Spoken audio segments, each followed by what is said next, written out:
we three meet again in thunder, lightning, or in rain. When the hurly-burly's done, when the battle's lost and won. That will be ere the set of sun. Where the place? Upon the heath. There to meet with Macbeth. I conquer Malkin. Had a call. None. Fair is foul and foul is fair. Hunt through the fog and filthy air.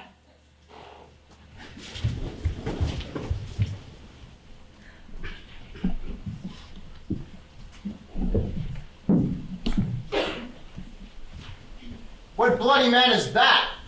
He can report, as seemeth by his plight, of the revolt, the newest state. Why, this is the Thane Caithness, who like a good and hearty soldier fought against my captivity. Hail, brave friend! Say to the king the knowledge of the Borealis thou didst leave it. Doubtful it stood, as two spent swimmers that do cling together and choke their art. The merciless MacDonald, worthy to be a rebel, for to that the multiplying villainies of nature do swarm upon him. From the western isles of kerns and gallowglasses is supplied. But all's too weak, for brave Macbeth, well he deserves that name, disdaining fortune and with brandished steel, which smoked with bloody execution, and like valor's minion carved out a passage till he faced the slave, which ne'er shook hands nor bade farewell to him, till he unseamed him from the nave to the chaps, and fixed his head upon our battlements. O valiant cousin, worthy gentleman! Mark, King of Scotland, mark. No sooner justice had with valor armed compelled these skipping kerns to trust their heels, than their way and lord's vain vantage, with furbished arms and new supplies of men, began a fresh assault. Dismay not this our captains, Macbeth and Banquo? Yes, as sparrows, eagles, or hare the lion. If I say sooth, I must report they were as cannons overcharged with double cracks, so that they doubly redoubled their strokes upon the foe. Except they meant to bathe in reeking wounds, or memorize another Golgotha, I cannot tell. But I'm faint. My gashes cry for help. So well thy words become thee as thy wounds. They smack of honor both. Go, get him surgeons. Who comes here? The worthy Thane of Ross. What a haste looks through his eyes. So should he look that seems to speak things strange. Well, God save the king. Whence camest thou, worthy Thane? From Fife, great king, with the Norwegian banners flout the sky and fan our people cold. Norway himself, with terrible numbers, and assisted by that most disloyal traitor, the Thane of Cawdor, began a dismal conflict. Well, to that Valorda's bridegroom lacked in proof, confronted him with self-comparisons, point against point rebellious, arm against arm, curbing his lavish spirit. And to conclude, the victory has fallen on us! Happiness! And that now Sweno, Norway's king, craves composition. Nor would we deign him burial of his men until he dispersed at St. Column's Inch $10,000 to our general use. No more that Thane of Cawdor shall deceive our bosom interest. Go, pronounce his present death, and with his former title, great Macbeth. I'll see it done. What he hath lost, noble Macbeth hath won.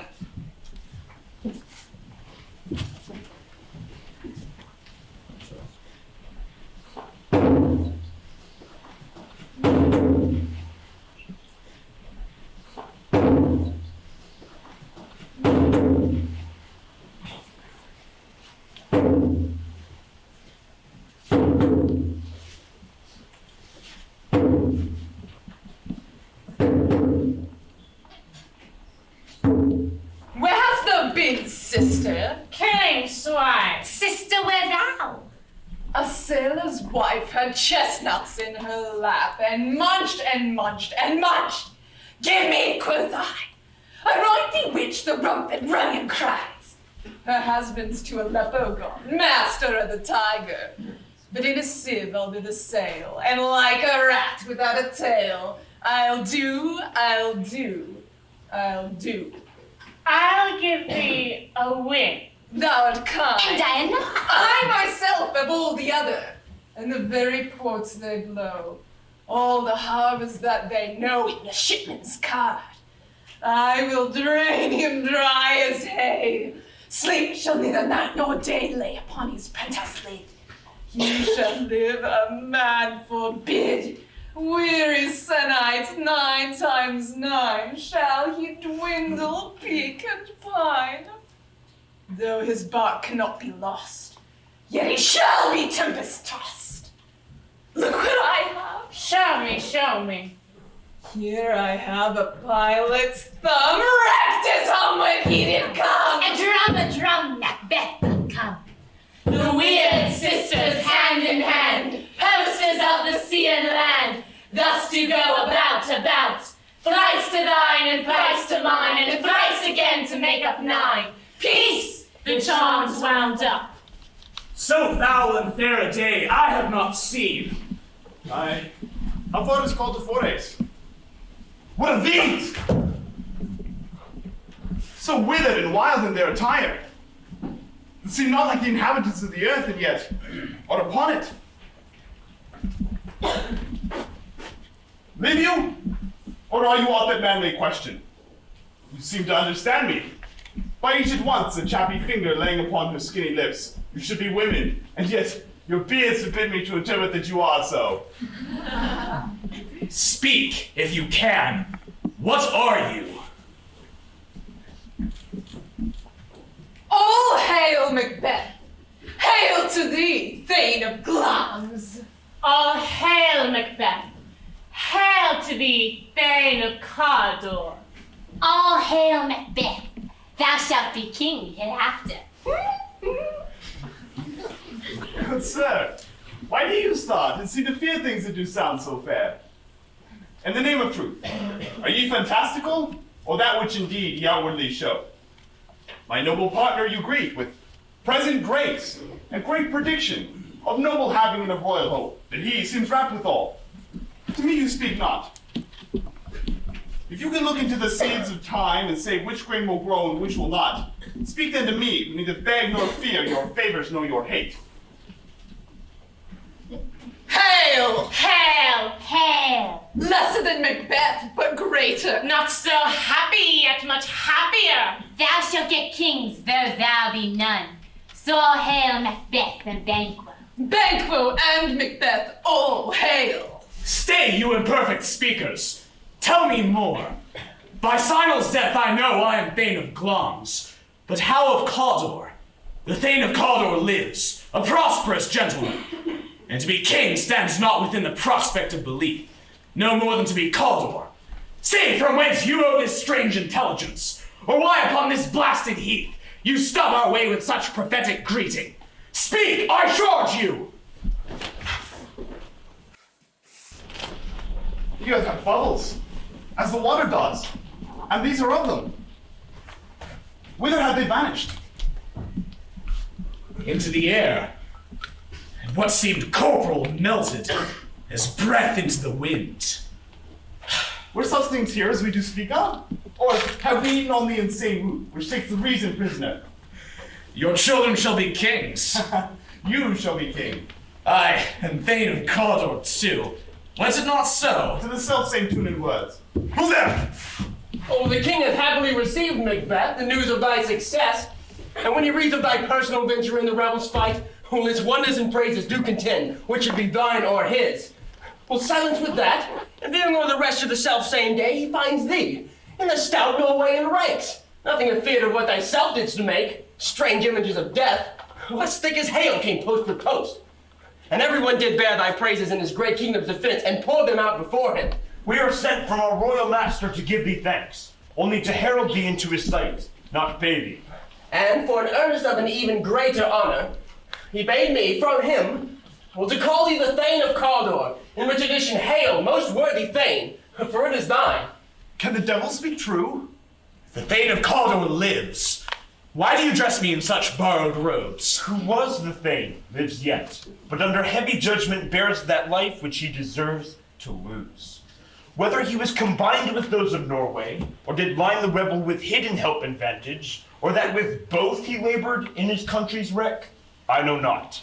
But treason's capital, confessed and proved, have overthrown him. Glamis and Thane of Cawdor. The greatest is behind. Thanks for your pains.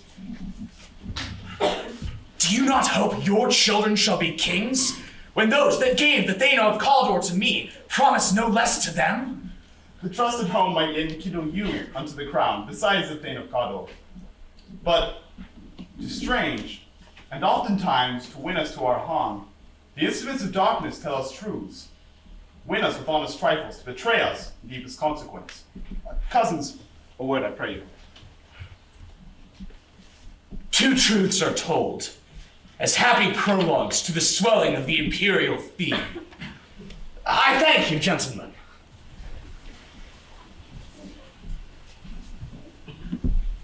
Cannot be ill, cannot be good.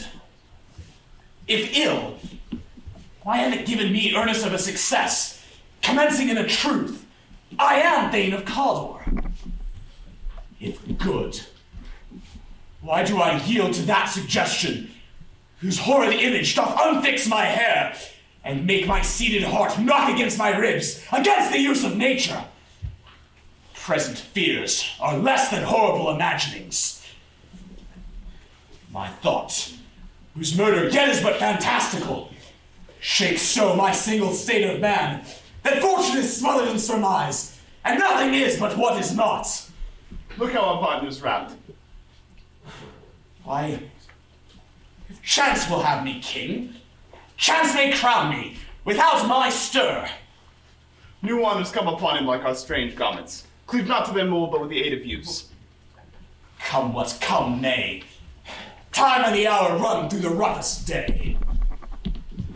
Worthy Macbeth, we stay upon your leisure. Give me your favor.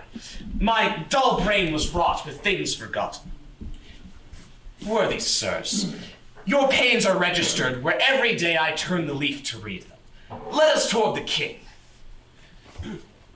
Think upon what hath chanced, and in some time, the interim having waited, let us speak our free hearts, each to the other.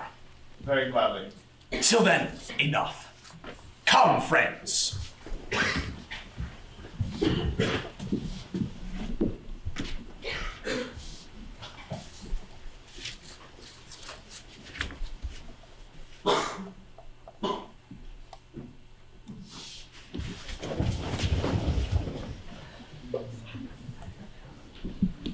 Well, more anon. Comes the king forth, I pray you. Aye, sir. There are a crew of wretched souls that stay his cure.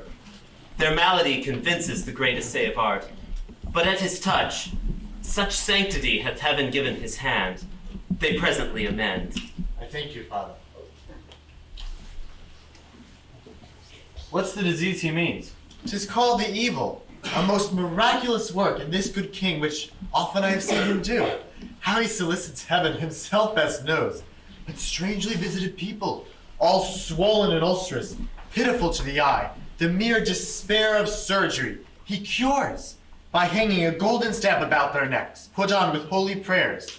'Tis spoken to the succeeding royalty, he leaves the healing benediction. And with this strange virtue he hath the heavenly gift of prophecy, and sundry blessings hang about his throne that bless him full of grace.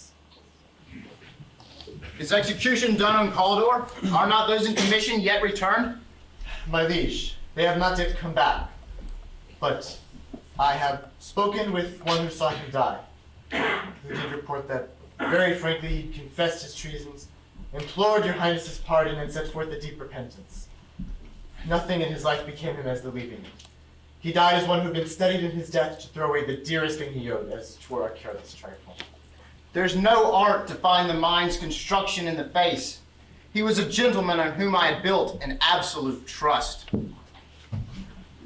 O worthiest cousin, the sin of my ingratitude was even now heavy upon me. Thou art so far before that the swiftest wing of recompense is slow to overtake thee. Would that thou hadst less deserved, that the proportion both of thanks and payment might have been mine. Only I have left to say, more is thy due, then more than all can pay. The service and the loyalty I owe, in doing it, pays itself. Your highness's part is to receive our duties, and our duties are to your throne and state children and servants, which do but what they ought, by doing everything safe toward your love and honor. Welcome hither. I have begun to plant thee and will labor to make thee full of growing. Noble Banquo, that hast no less deserved, nor must be less known to have done so. Let me enfold thee to my heart. Prepare I grow, the harvest is your own. My plenteous joys, wanton in fullness, seek to hide themselves in drops of sorrow. Sons, kinsmen, thanes, and you whose places are the nearest, know this: we will establish our state upon our eldest, Malcolm, whom we name hereafter the Prince of Cumberland.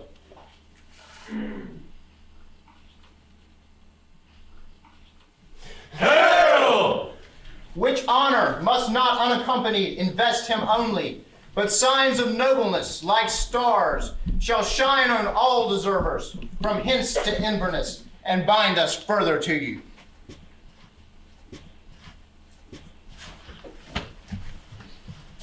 The rest is labor, which is not used for you. I'll be myself the harbinger, and make joyful the hearing of my light with your approach. So humbly take my lead. My worthy Caldor. The Prince of Cumberland. Oh, that is a step on which I must fall down, or else o'er leap, for in my ways lies. Stars, hide your fires! Let not light see my black and deep desires. The eye, wink at the hand, but let that be which the eye fears when it is done to see. True, worthy Banquo, he is full so valiant, and in his commendations I am fed. It is a banquet to me. Come, let's after him, whose care is gone before to bid us welcome. It is a peerless kinsman.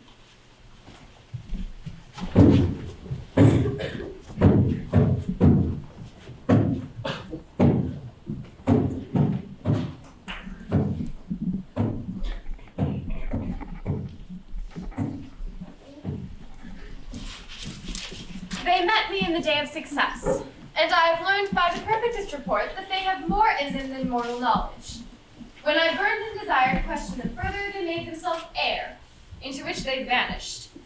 Whilst I stood wrapped in the wonder of it, came missives from the king, who all hailed me Thane of Cawdor, by which title before these weird sisters saluted me, and referred me to the coming on of time with, Hail, king that shall be. This I thought good to deliver thee, my dearest partner of greatness, that thou mightst not lose the dues of rejoicing by being ignorant of what greatness is promised thee. Lay to thy heart and farewell. Glamis thou art, and Cawdor, and shall be what thou art promised. Yet I do fear thy nature. It is too full of the milk of human kindness to catch the nearest way. Thou couldst be great. Art not without ambition, but without the illness should attend. What thou wouldst highly, that wouldst thou holily, wouldst not play false. And yet, wouldst strongly win, great Glamis. Thou'lt have that which cries, thus thou must do if thou have it, and rather that which thou dost fear to do than wished should be undone. Hie thee hither, that I might pour my spirits in thine ear, and chastise with the valor of my tongue all that impedes thee from the golden realm, which fate and metaphysical aid doth seem to have thee crowned withal. What is your tidings? The king comes here tonight. Thou art mad to say it. Is not thy master with him? Who would, were it so, have informed for preparation? So please you, it is true. Our thane is coming. One of my fellows had the speed of him, who almost dead for breath had scarcely more than would make up his message. Give him tendings, he brings great news. The raven himself is hoarse that croaks the phalanges of Duncan, under my battlements. Come, you spirits that tend on mortal thoughts, unsex me here, and fill me from the crown to toe, top full of direst cruelty. Make thick my blood, and stop up the access and passage to remorse, that no compunctious visitings of nature shake my fell purpose, nor make peace between the effect and it. Come to my temple's hearth, you murdering ministers, and take my milk for gall. Wherever in your sightless substances you wait on nature's mischief. Come, thick night, and pall thee in the dunnest smoke of hell, that my keen knife sees not the wound it makes, nor heaven peep through the blanket of the dark, to cry, hold, hold. Great glove. Worthy cause. Worthy cause. Greater than both. Greater than both. By the all hail hereafter. Thy letters have transported me beyond this ignorant present, and I feel now the future in the instant. My dearest love, Duncan comes here tonight. And when goes hence? Oh, tomorrow, as he purposes. Oh, never shall sun that morrow see. Your face, my thane, is as a book, where men may read strange matters. To beguile the time, look like the time. Bear welcome in your eye. Your hand, your tongue, look like the innocent flower, but be the serpent underneath. He that's coming must be provided for. And you shall put this night's great business into my dispatch, which shall, to all our days and nights to come, give solely sovereign sway and masterdom. We will speak further. Only look up clear. To alter favor ever is to fear. Leave the rest to me.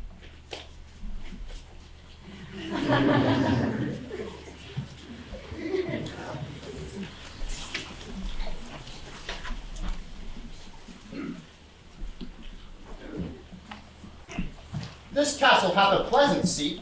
The air sweetly and nimbly recommends itself unto our gentle senses. This guest of summer, the temple-haunting Mallet, does approve by his loved masonry the heaven's breast most wooingly here. No jutty, frieze, buttress, nor coign of vantage, but this bird hath made his pendant bed and procreant cradle. And I have observed where they most breed and haunt. The air is delicate.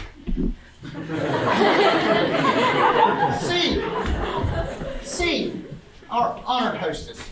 The love that follows us sometimes is our trouble, which we still thank as love. We shall teach you how you shall bid God ild us for your pains, and thank us for your trouble. All our service in every point, twice done and then done double, we're poor and single business to contend against those honors deep and broad wherewith your majesty loads our house. We rest your hermits. Where's the Thane of Caldor? We coursed him at his heels and had a purpose to be his purveyor, but he rides well, and his great law, sharp as his spur, hath helped him to his home before us. Fair and noble hostess, we are your guests tonight. Your servants ever have theirs themselves and what is theirs in compt, to make their audit at your highness's pleasure, still to return your own. Give me your hand, conduct me to mine host. We love him highly, and shall continue our graces toward him. By your leave, hostess.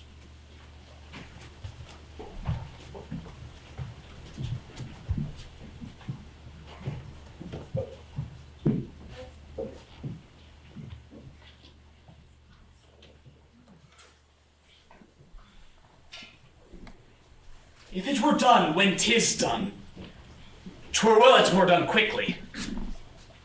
If the assassination could trammel up the consequence, and catch with his surcease success, if but this might be the be-all, and the end-all here, but here, upon this bank and shoal of time, we'd jump the life to come.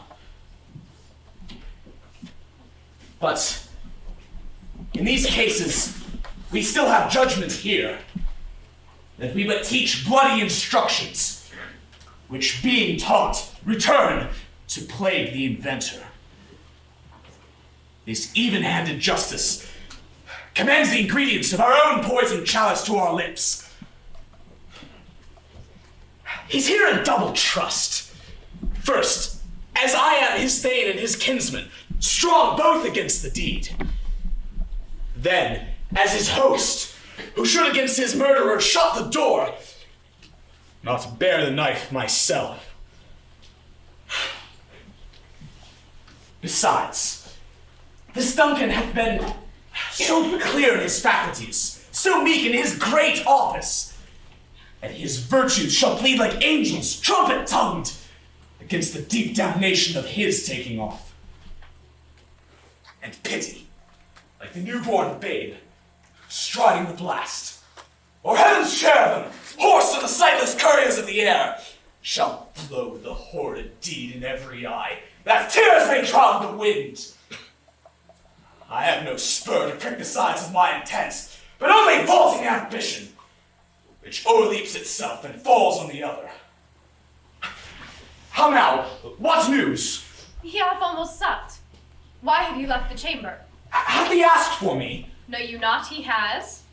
We will proceed no further in this business. He hath honored me of late, and I have recently bought golden opinions from all sorts of people, which would be worn now in their newest gloss, not cast aside so soon. Was the hope drunk, wherein you dressed yourself? Have it slept since, and wakes it now, to look so green and pale at what it did so freely? From this time such I account thy love. Art thou feared to be the same in thine own act and valor as thou art in desire? Would thou have that, which thou seemst the ornament of life, and live a coward in thine own esteem, letting I dare not, wait upon I would, like the poor cat in the adage. Prithee, peace! I dare do all that may become a man! Who dares do more is none! What beast wast then that made you break this enterprise to me? When you durst do it, then you were a man.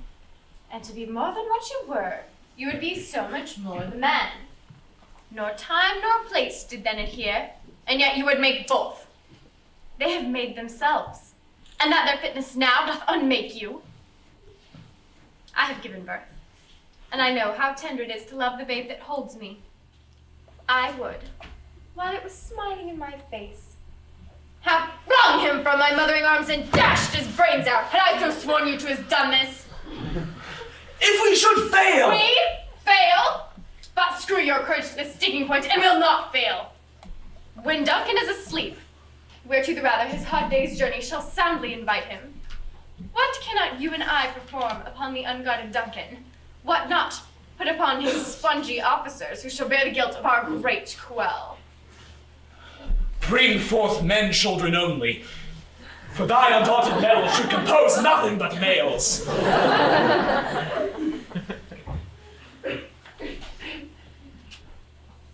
Will it not be received when we have marked with blood those sleepy two from his own chamber, and use their very daggers that they have done it?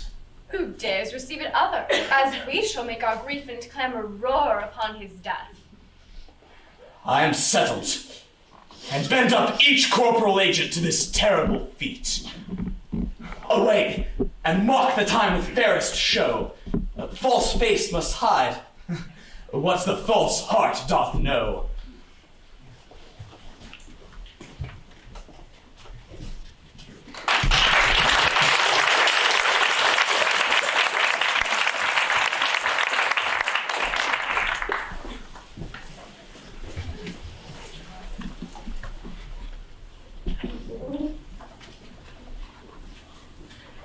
How goes the night, boy? The moon is down. I have not heard the clock. She goes down at 12. I think it is later, sir. Old, take my sword. There's husbandry in heaven tonight. The candles are all out. Hold. Take thee that too.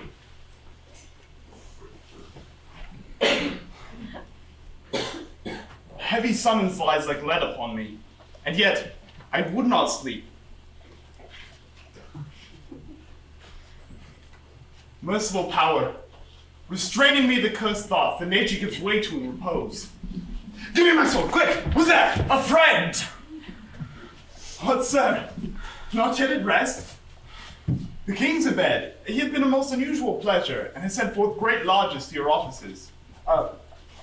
This diamond he greets your wife withal, by the name of most kind hostess. Shut up in measureless content. Being unprepared, our will became the servant to defect, which else should free have wrought. All's well. Last night, I dreamt of the three weird sisters. To you they showed some truth. I think not of them. But yet, if you would grant an hour, we would spend it in some words upon that subject, if you would grant the time. At your kindness, liege. If you shall cleave to my consent, when 'tis, it shall make honor for you. So I lose none in seeking to augment it, but keep my bosom franchised and my allegiance clear, and shall be counseled. Good repose the while. Thanks, sir. Like to you. Go. Bid my mistress, when my drink be ready, she strike upon the bell. Get thee to bed.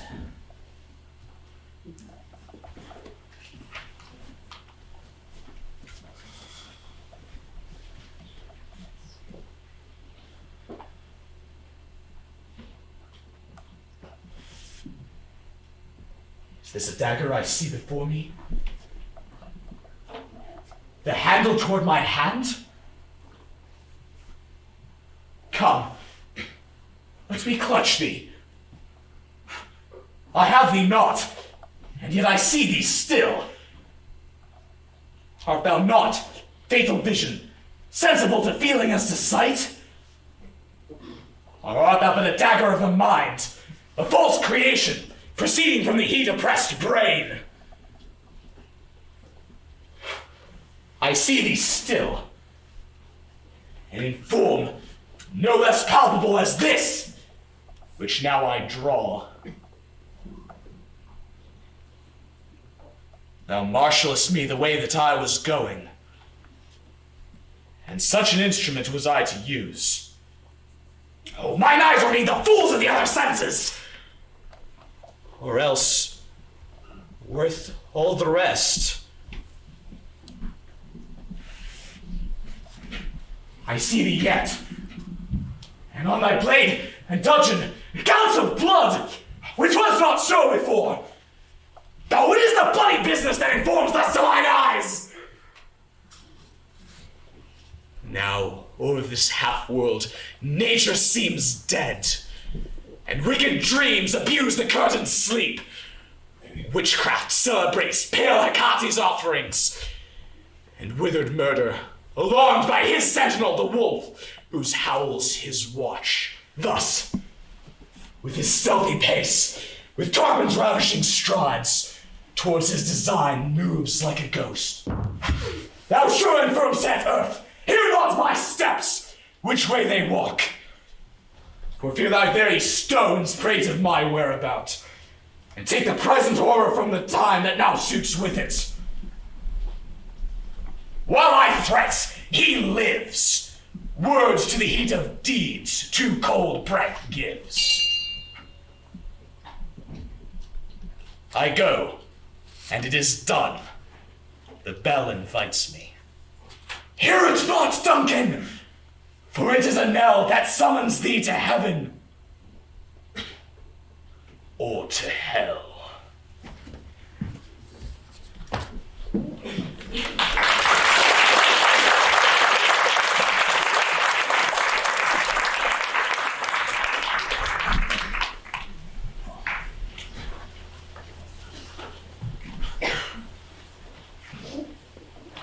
What hath made them drunk hath made me bold.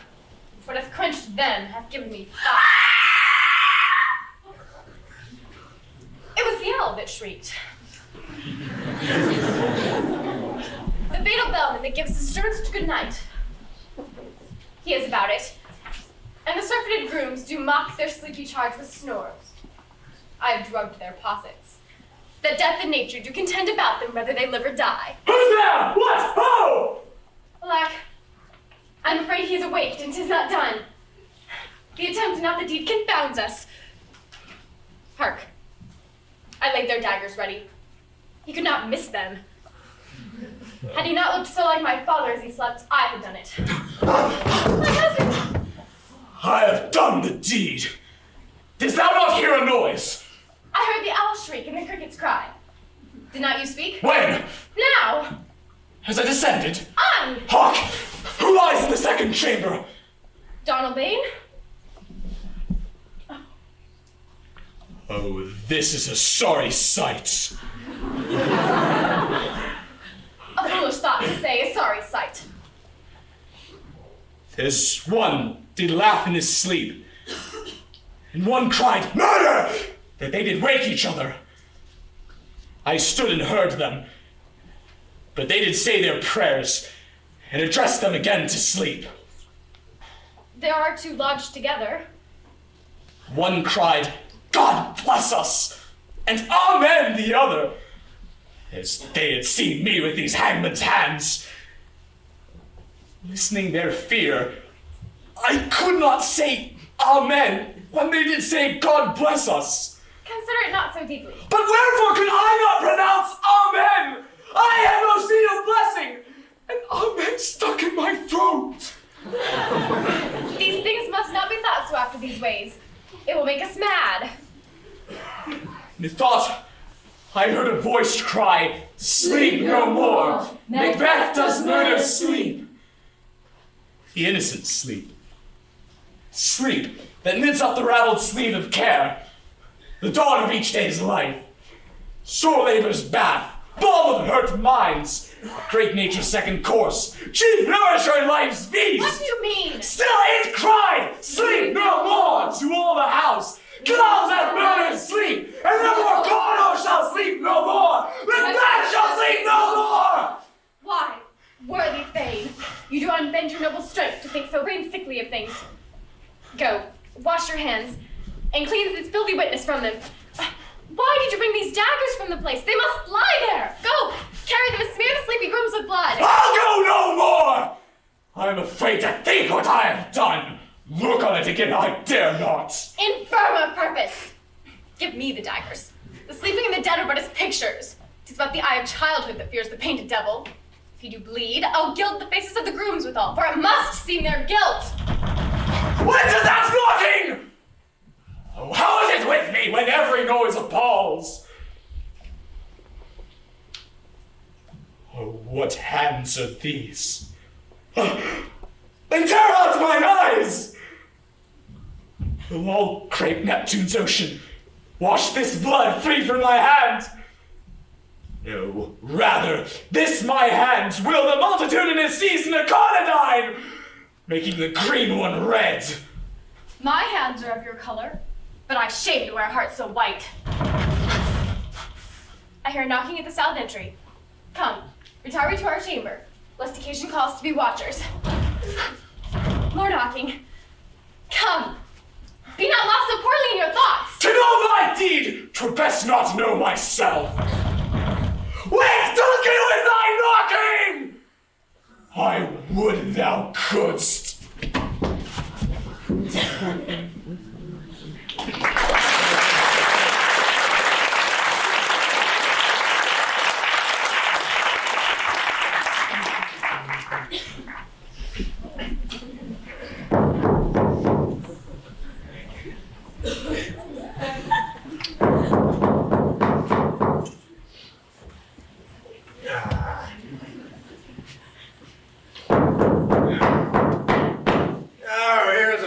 Indeed, Oh, if a man were porter of a Hellgate, he should have all turning the key. Knock.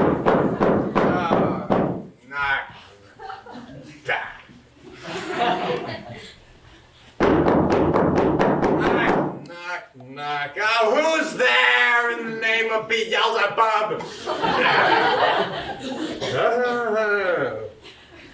Here's a English farmer what hanged himself in expectation of plenty, huh? Come in. Have napkins enow about you. Here you'll sweat for it.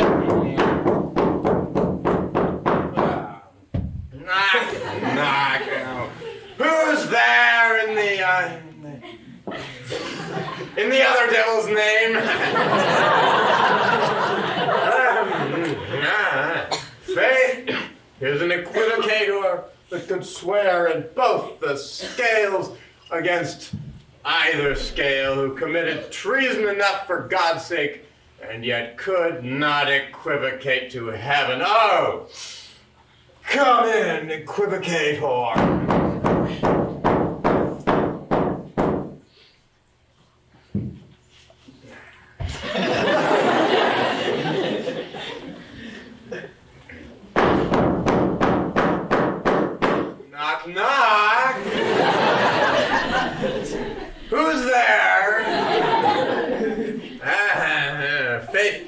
Here's an English tailor come hither for stealing out of a French hose.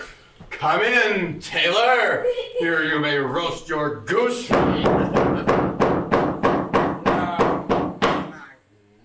Never get quiet.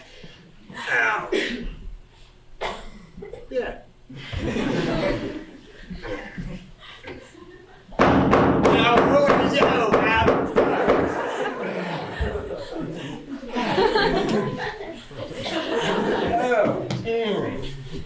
Yeah, but this place is too cold for hell. I'll devil porter it no further. I thought to have let in some of all professions that go the primrose way to the everlasting bonfire.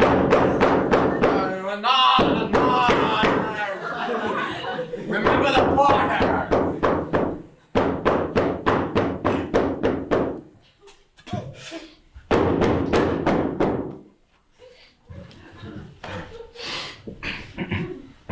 Was it so late, friend, ere you went to bed? Did you lie so late? Oh, no. Hey, sir, we were carousing until the second cock. I believe drink gave thee the lie last night. Oh, that he did, sir. In the very throat on me, but I requited him for his life, and I think, being too strong for him, though he took off my leg sometimes, yet I made shift to cast him. Is that master stirring? No, knocking his wake. Here he comes. Good morrow, noble sir. Good morrow, both. Is the king stirring, worthy thane? Not yet. He did command me to call timely on him. I have almost slipped the hour. I'll bring you to him. I know this is a joyful trouble to you, but yet 'tis one. Oh, the labor we delight in physics pain. This is the door. I'll make so bold to call, for 'tis my limited service. Goes the king hence today? Oh, he does. He did appoint so. The night has been unruly.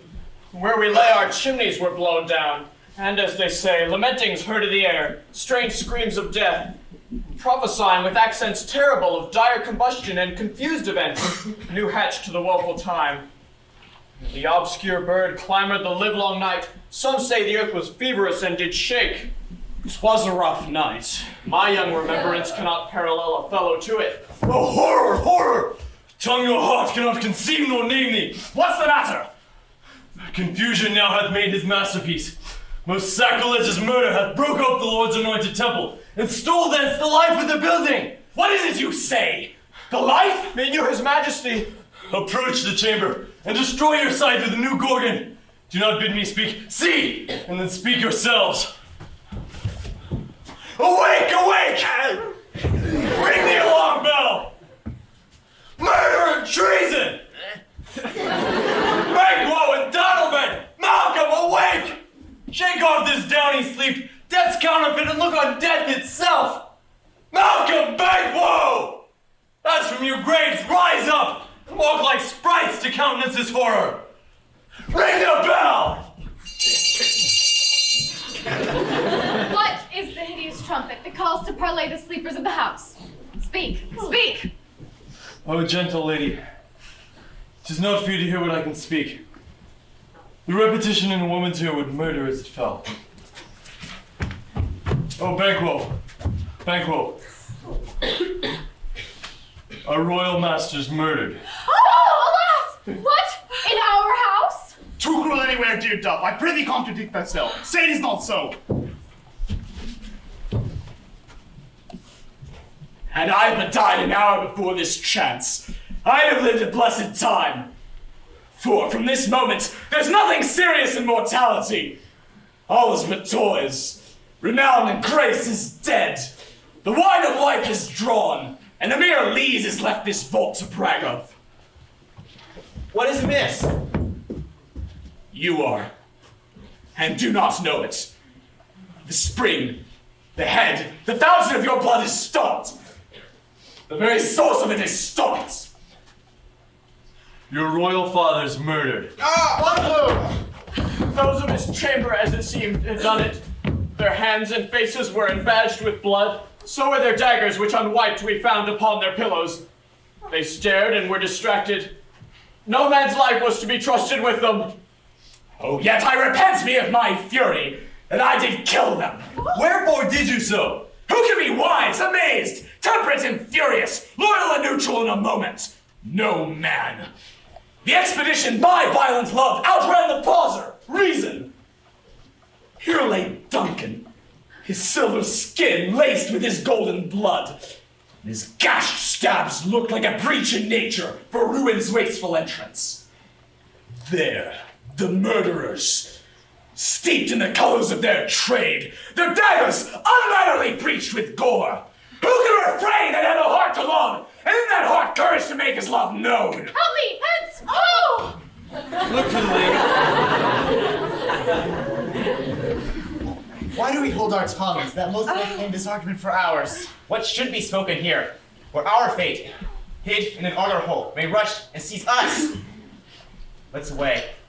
Our tears are not yet brewed. Nor strong sorrow upon the foot of motion. Look to the lady.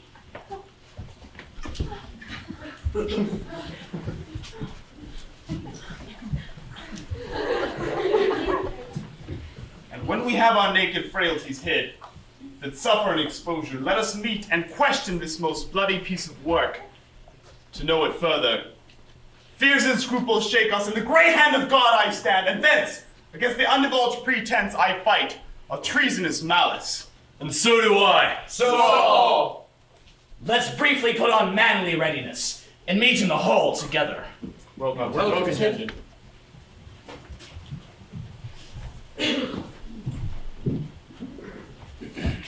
Let's not consort with them. To show an unfelt sorrow is an office which the false man does easy. Out to England. To Ireland, aye. Our separated fortune shall keep us both the safer. Where we are, there's daggers and men smiles. The nearer blood, the nearer bloody. This murderous shaft that shot hath not yet lighted, and are saved its ways to avoid the aim. Therefore, to horse. And let us not be dainty in leave taking, but shift away. There's warrant in that theft which steals itself, when there's no mercy left.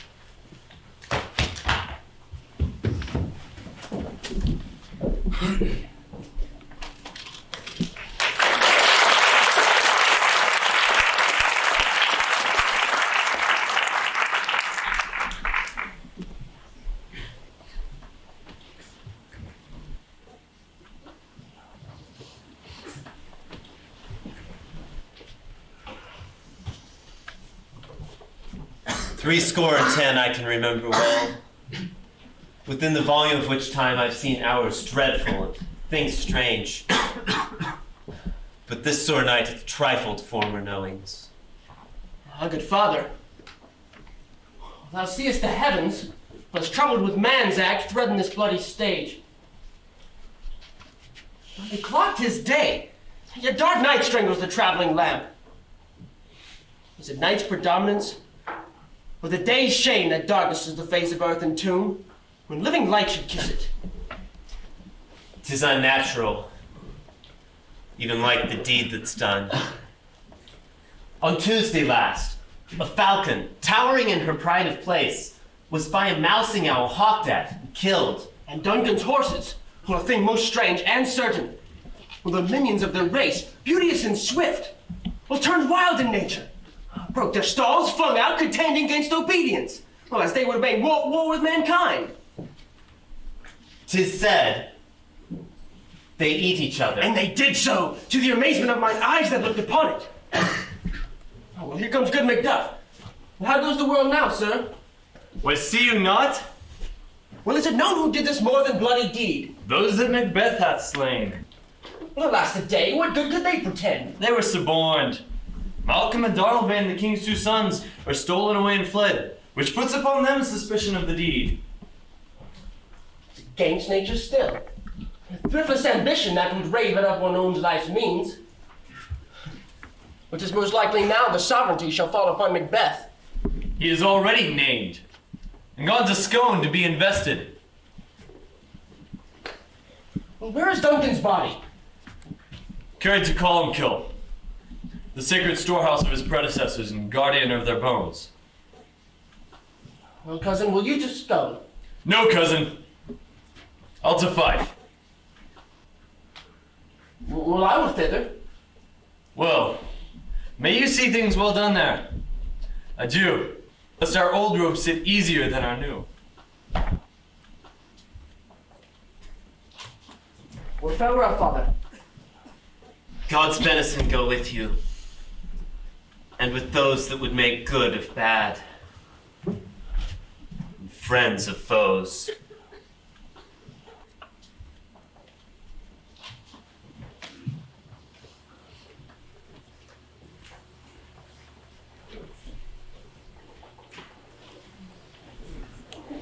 Thou hast it now. King, Cawdor, lambs, all, as the weird women promised. And I fear thou played most foully for it. Yet, 'twas said it should not stand in thy posterity, but that I, myself, should be the root and father of many kings. If there come truth from them, as upon thee, Macbeth, the speeches shine, why, by the verities upon thee made good, may they not be my oracles as well, and set me up in hope? But hush, no more. Here's our chief guest. If he had been forgotten, it had been as a gap in our great feast, in all thing unbecoming. Tonight we'll hold a solemn supper, sir, and I'll request your presence. May your highness command upon me, to which my duties are an indissoluble tie, forever knit. Ride you this afternoon? Aye, my good lord. We should else desired your good advice, which still hath been both grave and prosperous in this day's council, but we'll take it tomorrow. Is it far you ride? As far, my lord, as will take up the time twixt now and supper. Ride not my horse the better, I must become a bar of the night for a dark hour or twain. Fail not our feast. My lord, I will not. We hear that our bloody cousins are bestowed in England and in Ireland, not confessing their cruel parricides, filling their hearers with strange inventions. But of that tomorrow, when therewithal we shall have cause of state craving us jointly. Hie you hither. Adieu, till you return at night. Goes Fleance with you? Aye, my good lord. Our time is called upon us. I wish your horses swift and sure of foot, and so I do commend you to their backs. Farewell. Let every man be master of his time till 7 at night. To make society the sweeter welcome, we shall keep ourselves till supper time alone. Well then, God be with you.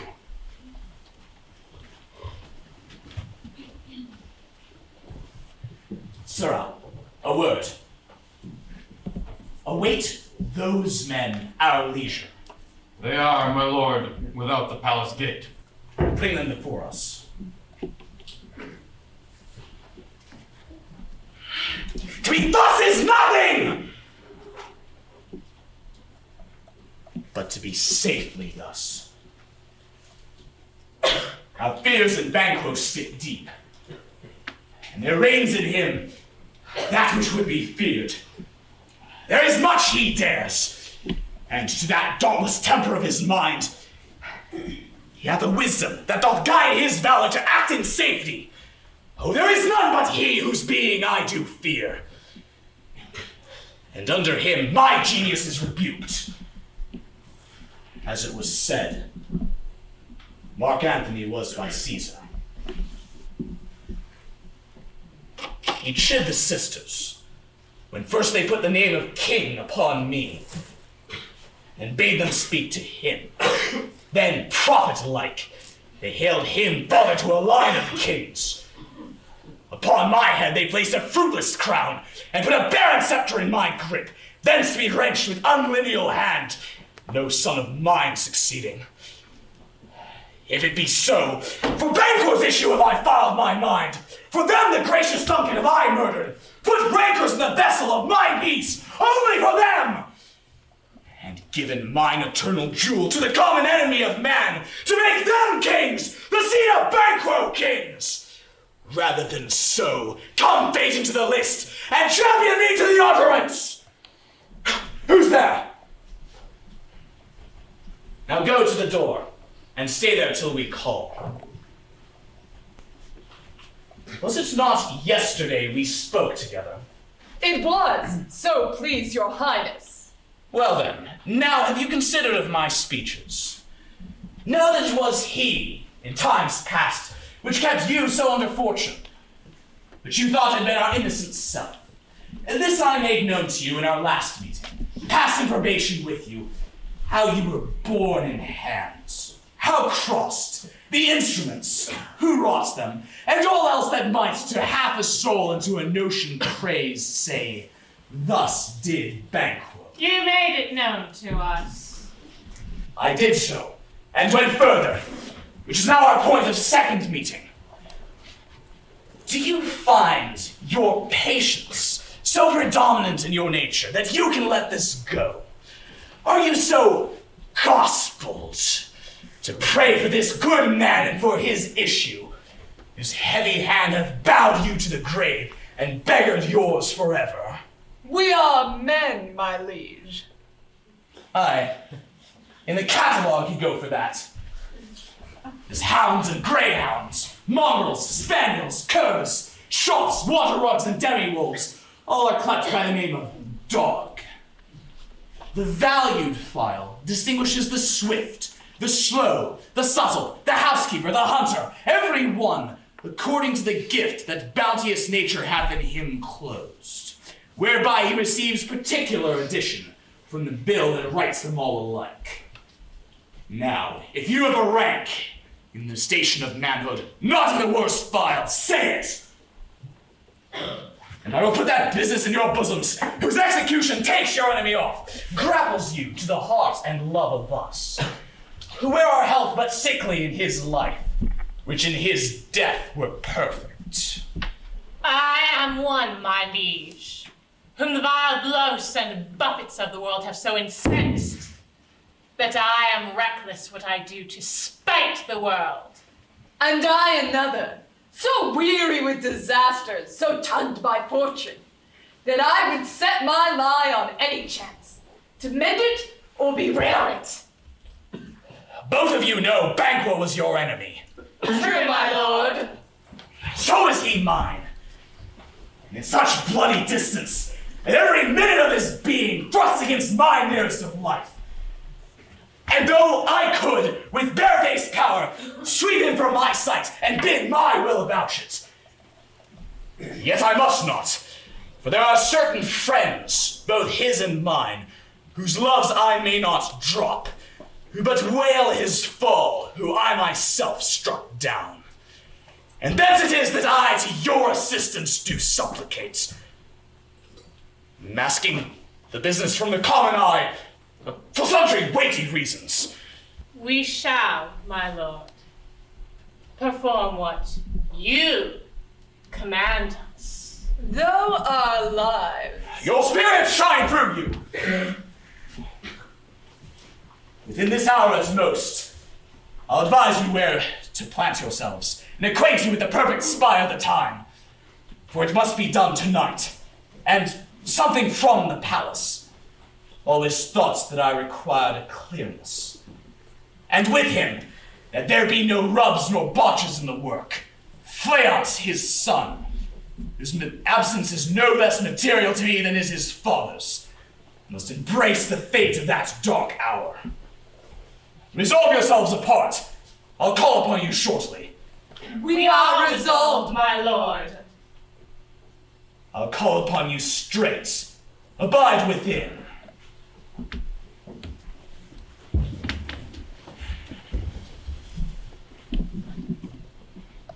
It is concluded.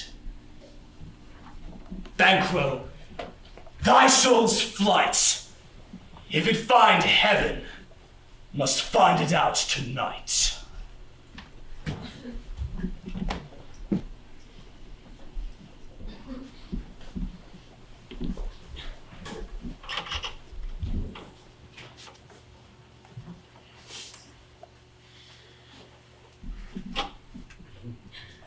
Banquo gone from the court?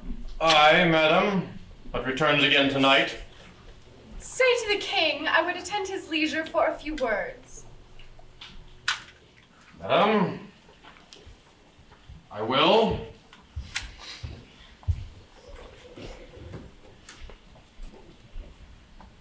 Naughts had, all spent, were our desires got without content.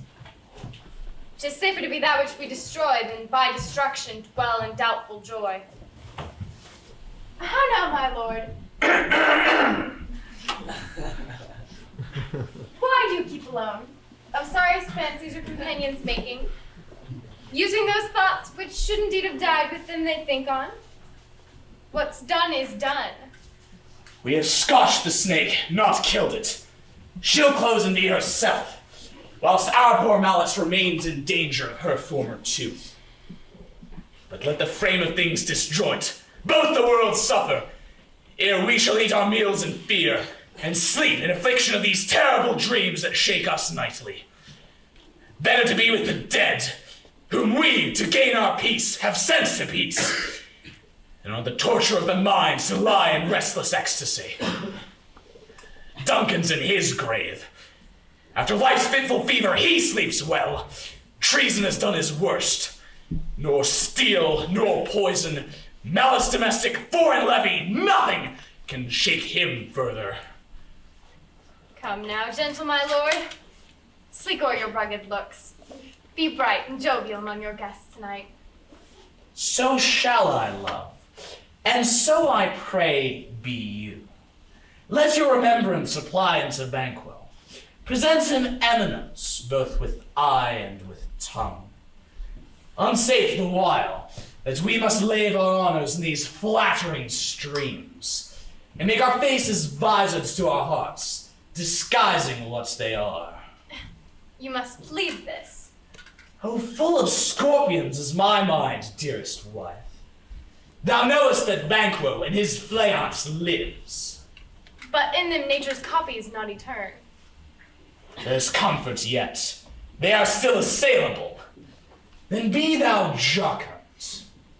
Ere the bat hath flown his cloistered flight, ere to black Hecate's summons, the shard-born beetle with his drowsy hums hath rung night's yawning peal, there shall be done a deed of dreadful note.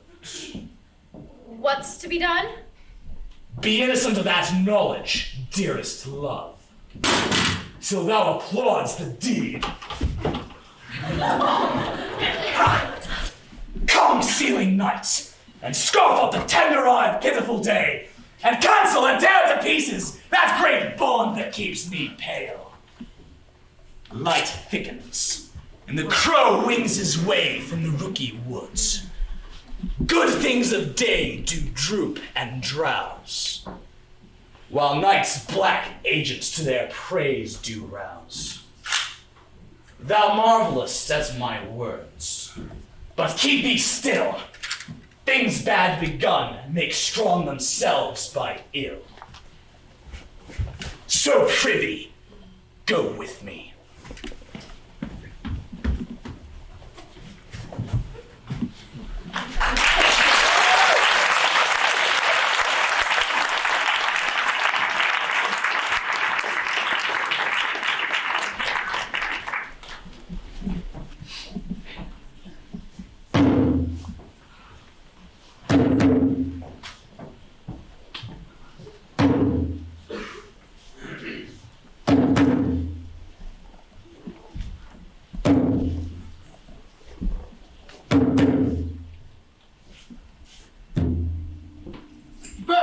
Bid thee join us. Macbeth. He needs not our mistrust, since he delivers our offices and what we have to do to the direction just. Then stand with us. The west yet glimmers with some streaks of day. Now spurs the lated traveler apace to gain the timely inn, and near approaches the subject of our watch. Hark, I hear horses. Give us a light there. Oh! Then 'tis he. The rest that are within the note of expectation already out of the court. His horses go about. Almost a mile, but he does usually. So all men do from hence to the palace gates maketh their walk. A light, 'tis he. Stand to it. Will we reign tonight? Let it come down. Treachery! No!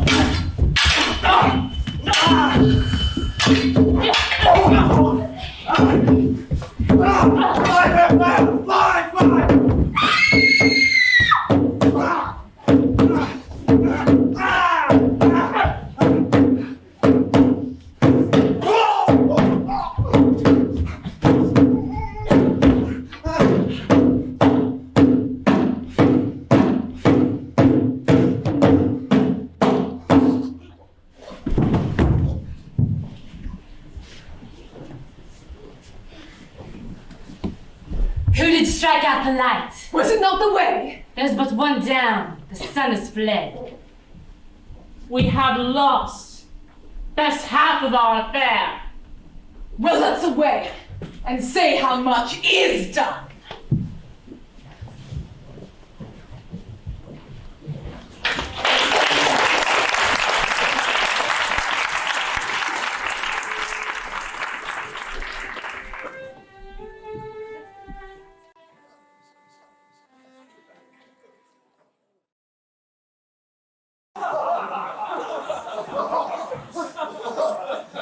You know your own decrees. From first to last sit down, and the haughty welcome. Ourselves shall play the humble hosts, and mingle with society. Our hostess keeps her state, but in due time we shall require her welcome. Pronounce it for me, sir, to all our friends. My heart speaks their welcome. See, they encounter thee with their hearts, thanks. Both sides are even. Here, I'll sit in the midst. Be large in mirth. Anon we'll drink a measure the table rounds. There's blood on thy face. 'Tis Banquo's then. Better thee without than he within. Is he dispatched? My lord, his throat is cut. I did it for him. Thou art the best of the cutthroats. He's good that did the like for flayouts. If thou didst sit, thou art the non-parallel. Most royal sir, flails escaped. Then comes my fit again. I'd else been perfect. Full as the marble, founded as the rock, as broad and general as the casing air. But now I am cabined, cribbed, confined, bound to saucy doubts and fears. But Banquo's sing. Ah, my good lord, safe in a ditch he bides with 20 trenched gashes in his head. The least a death to nature. Thanks for that. There the grown serpent lies. The worm that's fled hath nature that in time will venom breed, but no teeth for the present. Get thee gone. Tomorrow we'll hear ourself again. My noble lord, you do not give the cheer. The feast is sold. The feed were best at home. The sauce to meat were ceremony. The meeting were bare without it. Sweet remembrancer. Now, let good digestion wait on appetites, and health on both. May it please your highness sit. Here had we now our country's honor roofed, were the graced person of our Banquo present, who, may I rather, challenge for unkindness than pity for mischance. Well, his absence, sir, lays blame upon his promise. Please it your highness to grace us with your royal presence. The table's full. Here is a place reserved, sir. Where? Here, sir. What is it that moves your highness? Which of you have done this? What, my lord? Thou canst not say I did it! Never shake thy gory locks at me! Gentlemen, rise! His highness is not well! Sit! Mighty friends, my lord is offing us, and hath been from his youth. Pray, take a seat. If you much know him, you shall offend him and extend his passion. Feed, and regard him not. Are you a man? I am, and a bold one, and dare look on that which might appall the devil. Oh, proper stuff. This is the very painting of your fear. This is the air-drawn dagger which you said led you to Duncan. Oh, these flaws and starts would well become a woman's story at Winter's Fire, authorized by her grandam. Why do you make such faces? When all's done, you look but on a stool. How say you? Prithee, look there! Behold, look, lo! Why care I? If thou canst not, speak too! If carnal houses in our graves must send those we bury back, our monument shall be the maws of kites! What? Quite unmanned in folly. As I stand here, I saw him! Fie, for shame! Blood hath been shed ere now. In the olden time, ere human statute purged the gentle wheel. Aye, and since too, murders have been committed, too terrible for the ear. The time was that when the brains were out, the man would die! And there an end! But now they rise again, with 20 mortal murders on their crowns, and push us from our stools. Such a thing is stranger than such a murder is! My noble lord, your friends do lack you. I do forget. Do not muse at me, most worthy friends. I have a strange infirmity, which is nothing to those that know me. Come. Love and health to all. And I'll sit down. Give me some wine. Fill full. I drink to the general happiness of the whole table, and to our dear friend Banquo, whom we miss. Would he were here. To him and all we thirst, and all to all. Our duties and the pledge. Avaunt! And quit my sight! Let the earth hide thee! Thy bones are marrowless, thy blood is cold! Thou hast no speculation in those eyes that thou dost glare with! What man dares, I dare! Approach thou, like the rugged Russian bear, the armed rhinoceros, or the Hyrcan tiger! Take any shape but that! And my firm nerves shall never tremble, or be alive again, and bear me to the desert with thy sword! If trembling I inhabit, then protest me the baby of a girl! Hence, horrible shadow! Unreal mockery! Hence! Why, so, being gone, I'm a man again. I pray you, sit still.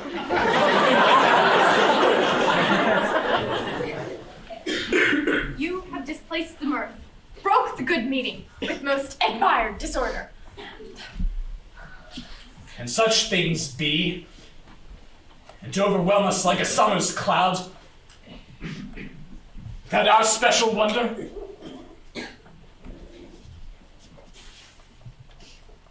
You make me strange, even to the disposition that I owe. But now I think that you can behold such sights, and yet keep the natural ruby of your cheeks, when mine is blanched with fear. Well, what sights, my lord? I pray you, question him not. It enrages him. At once. Good night. Stand out upon the order of your going, but go at once. Good night. And better health attend his majesty. Kind good night to all.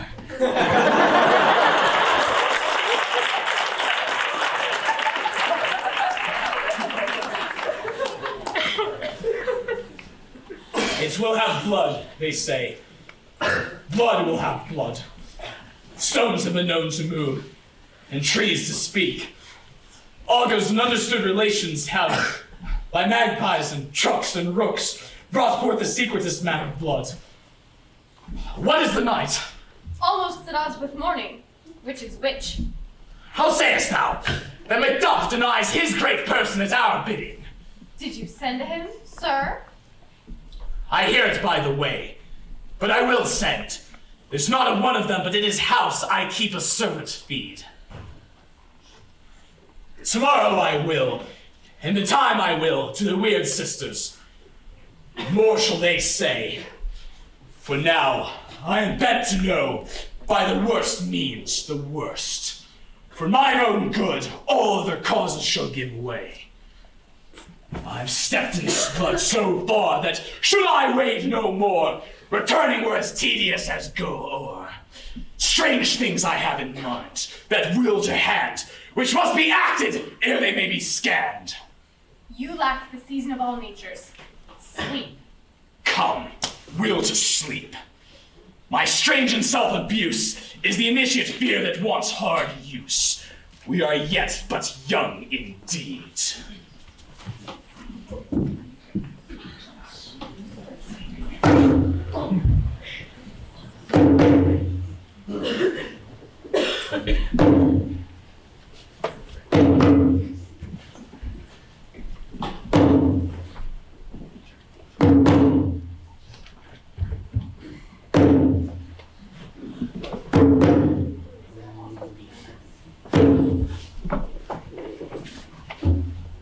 How now, Hecate?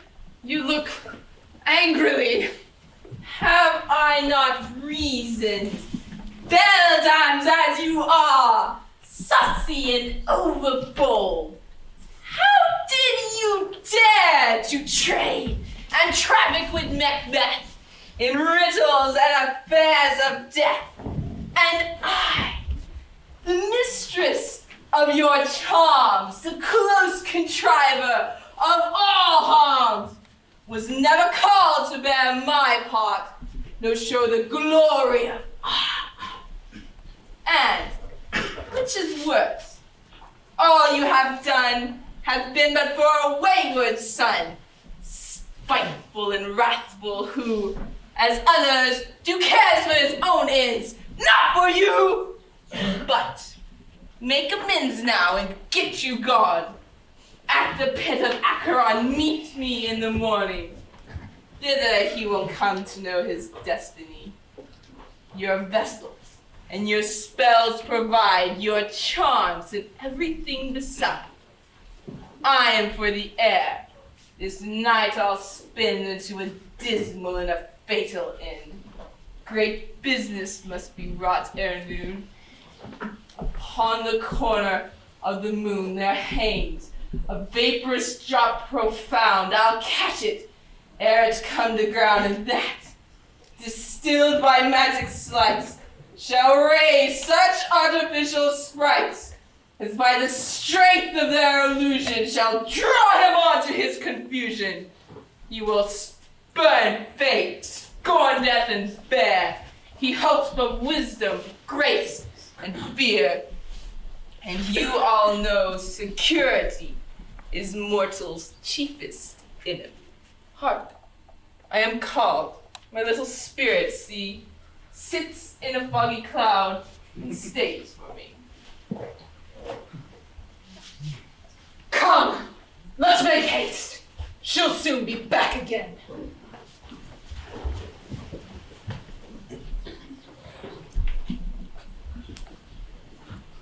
My former speeches have but hit your thoughts, which can interpret further. Only I say things have been strangely born.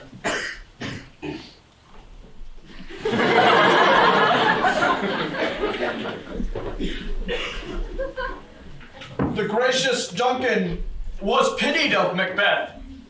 Marry, he was dead.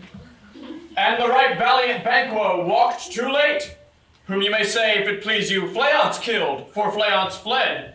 Men must not walk too late. Who cannot want the thought how monstrous it was for Malcolm and Donalbain to kill their gracious father? Cursed fact, how it did grieve Macbeth. Did he not straight in pious rage the two delinquents tear, that were the slaves of drink and thralls of sleep? Was not that nobly done? Aye, and wisely too, for 'twould have angered any heart alive to hear the men deny it. So that I say he has borne all things well. And I do think that had he Duncan's sons under his key, as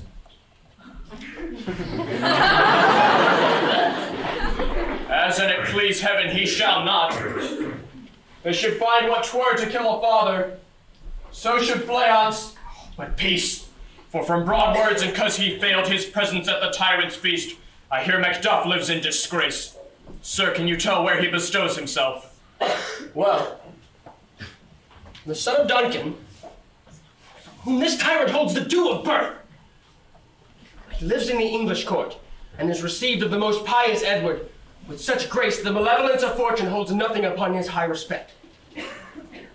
Thither Macduff has gone, to pray to the Holy King, that upon his aid he may wake all Northumberland and warlike Seward, that by the help of these, with him above to ratify the work, we may again give to our knights sleep, meet to our tables, free from our banquets and feasts bloody knives, do faithful homage, receive free honors, all which we pine for now. And such a report hath so exasperate the king that he prepares for some attempts for war. Said he to Macduff? He did. And with an absolute sir, not I, the cloudy messenger turns me his back, and hums as if to say, you'll rue the time that clogs me with the answer.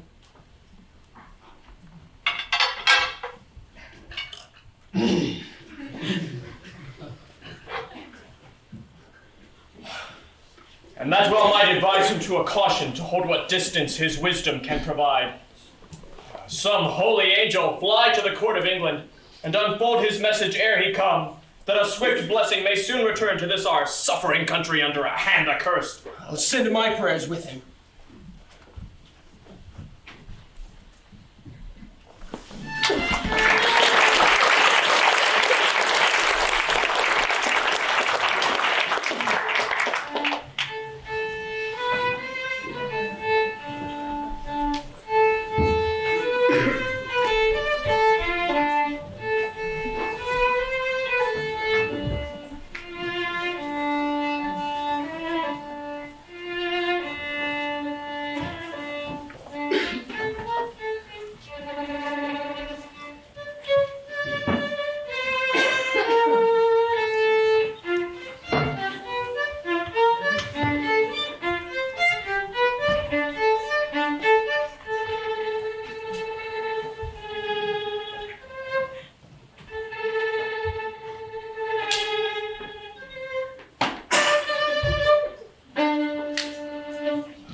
Under cold stone, days and nights at 31, swelter venom sleeping got, will thou first in the charmed pot. Double, double, toil and trouble, fire burn and cauldron bubble. Fillet of a fenny snake, in the cauldron boil and bake. Eye of newt and toe of frog, wool of bat and tongue of dog.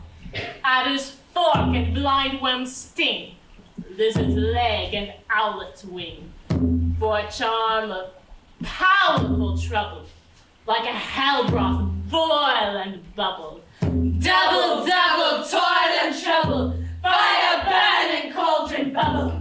Scale of dragon, tooth of wolf, witch's mummy mango, over the rat and salt seashore, root of hemlock digged in the dark, liver of blaspheming Jew, gall of goat and slips of yew, slivered in the moon's eclipse, nose of tick and tatters lips, finger of birth strangled babe, ditch delivered by a drab, neck the gruel thickened slab, and there into a tiger's cauldron, for the ingredients of our cause.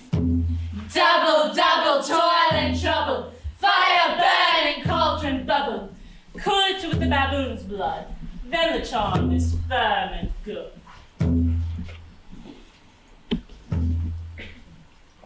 Oh, well done. I commend your pains, and everyone will share in the gains. And now, about the cauldron sing, live elves and fairies in a ring, enchanting all that you put in. By the pricking of my thumbs, something wicked this way comes. Open locks, whoever knocks. Oh, how now, you secret black and midnight hags! What is it you do? A deed without a name. I conjure you, by that which you profess, however you come to know it, answer me. Though you untie the winds, and let them fight against the churches, though the Yesi waves confound and swallow navigation up, though bladed corn be lodged and trees blown down, though castles topple on their warders' heads, though palaces and pyramids do slope their heads to their foundations, though the treasure of nature's German tumble all together, even till destruction sicken, answer me to what I ask you. Speak. Demand. Will answer. Say if thou dost rather hear it from our mouths or from our masters. Call 'em. Let me see 'em. For in sow's blood that hath eaten her 9 pharaoh, Greece that's sweating from the murderer's gibbet throwing to the flame. Come high or low, thyself in office deftly show. Tell me, thou unknown power! He knows thy thought. Hear his speech, but say thou not. Macbeth! Macbeth! Macbeth! Beware Macduff! Beware the Thane of Fife! Dismiss me. Enough. Whate'er thou art, for thy good caution, thanks. Thou hast harped my fear aright. But one word more! He will not be commanded. Here's another more potent than the first. Macbeth! Macbeth! Macbeth! Had I 3 ears, I'd hear thee. Be bloody bold and resolute. Laugh to scorn the power of man, for none of women born shall harm Macbeth. Then live, Macduff.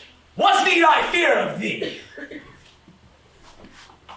But yet I'll make assurance double sure, and take a bond of fate. Thou shalt not live, that I may tell pale-hearted fear its lies, and sleep in spite of thunder. But what is this? It rises like the issue of a king, and on his golden brow bears the rounded top of sovereignty. Listen, but speak not to it. Be lion-mettled, proud, and take no care, who chase, who frets, or where conspirers are.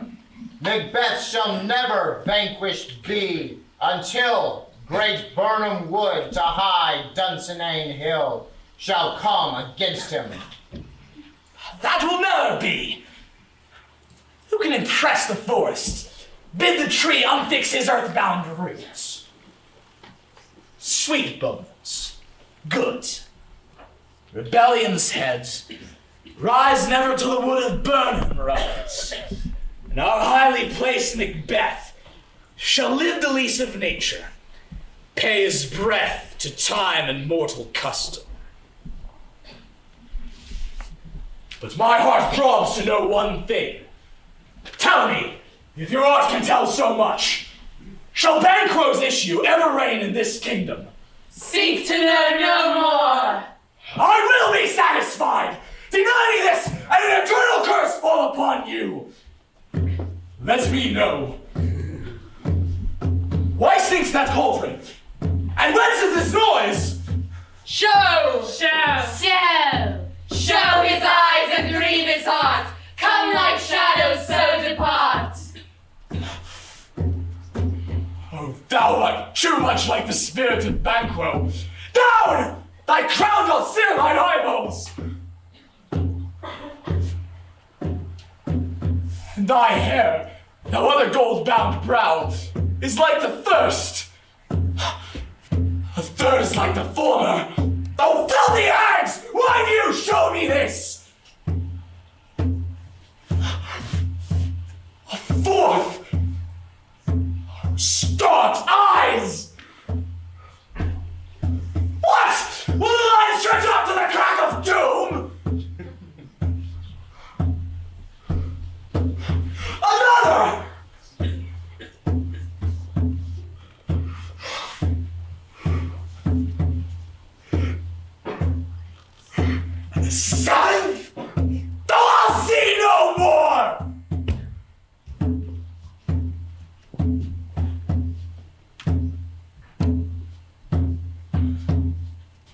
yet an eighth appears, who bears a glass in which I see many more. And some I see that twofold balls and treble scepters carry. A horrible sight! And now I see 'tis true, for the blood-boltered Banquo smiles at me and points at them for his. What? Is this so? Aye, sir. All this is so. But why stands Macbeth thus amazedly? Come, sisters, cheer we up his spirits and show the best of our delights. I'll charm here to give a sound while you perform your antic round, that this great king may kindly say, our duties did his welcome pay. Ah! Where are they? Oh God! Let this pernicious day stand I across in the calendar! Come in without there! What's your grace's will? Show you the weird sisters! No, my lord! Came they not by you? No, indeed, my lord! Oh, indebted be the air whereon they ride, and damned all those that trust them! I did hear the galloping of horse. Who was it that came by? 'Tis 2 or 3, my lord, that bring you word. Macduff is fled to England. Fled to England? Aye, my good lord! Sign, thou anticipatest my great exploits. The flighty purpose ne'er is overtook, unless the deed go with it. And to crown thoughts with acts, let it be thought and done. The castle of Macduff I will surprise, seize upon Fife, give to the edge of the sword his wife, his babes, and all unfortunate souls that trace him in their line. No boasting like a fool. This thing I'll do before the purpose cool. But no more sights. Come, where are these gentlemen? Show me to them.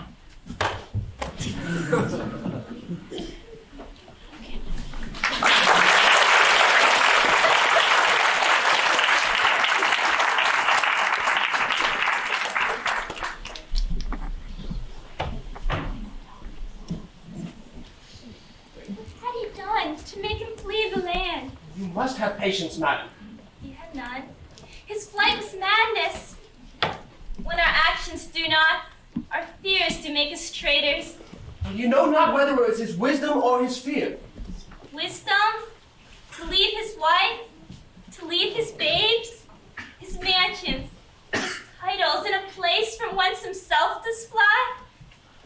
He loves us not. He wants the natural touch. For the poor wren, the most diminutive of birds, will fight her young ones in the nest against the owl. All is the fear, and nothing is the love. As little is the wisdom, where the flight so runs against all reason. Pray you, dear cuz, school yourself. But for your husband, he is noble, he is wise, judicious, and best knows the fits of season. I dare not speak further. But cruel are the times when we are traitors, and know not ourselves. When we hold rumor to what we fear, but know not what it is that we fear. But instead are tossed upon a wild and violent sea, each way it move. I'll take my leave of you. Shall not be long, but I'll be here again. Things at worst will cease, or else climb upward to what they were before.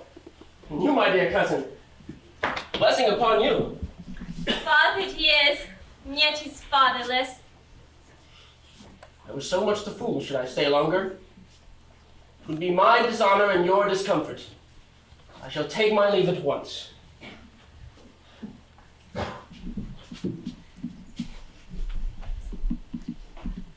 Sirrah, your father's dead. And what will you do now? How will you live? As birds, dear mother. What?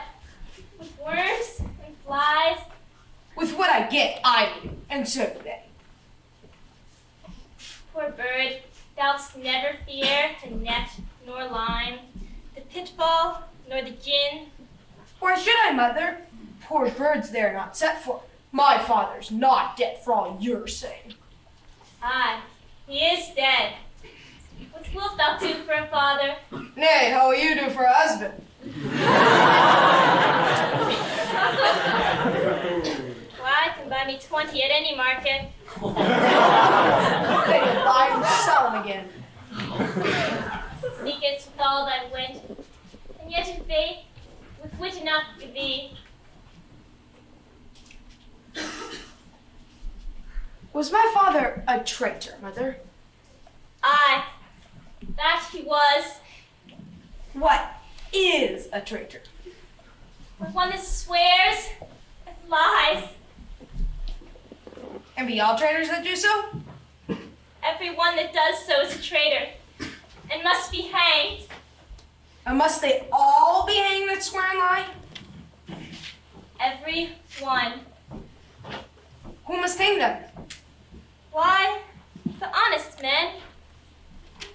Then the liars and swearers are fools, for there are liars and swearers now to beat the honest men and hang up them. Oh, God help thee, poor monkey. What wilt thou do for a father? If he were dead, you'd weep for him. If you would not, it were a good sign that I should quickly have a new father. Poor tattler, how thou talkest.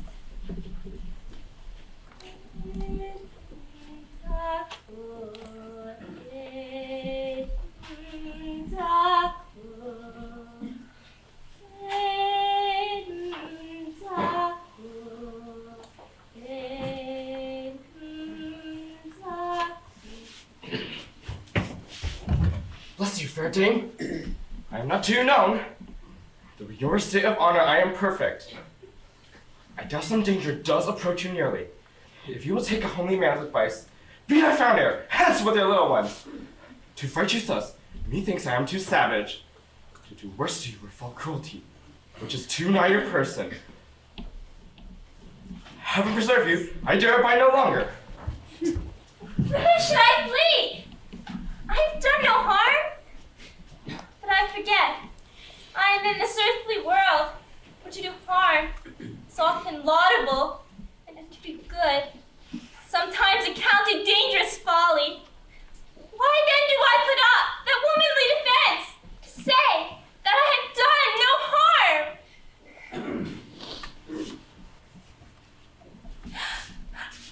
Tell these faces!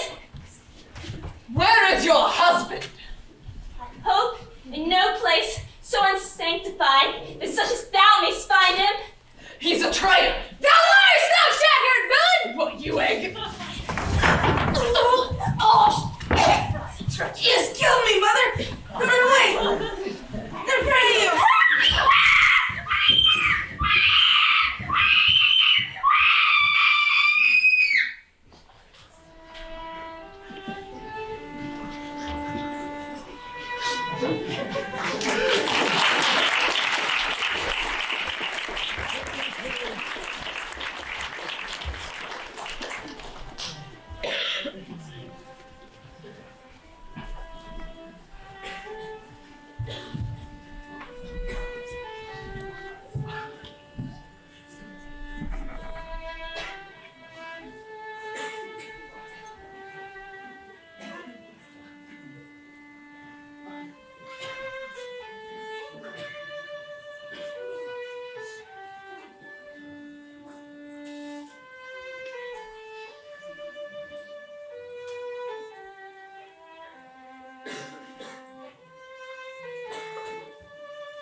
Let us seek out some desolate shade.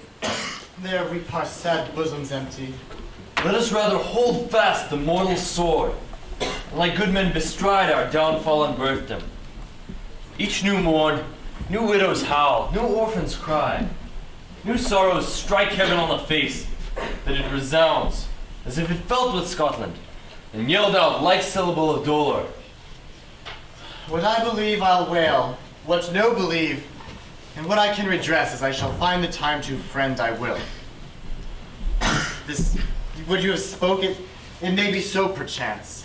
This tyrant whose sole name blisters our tongues was once thought honest. You have loved him well.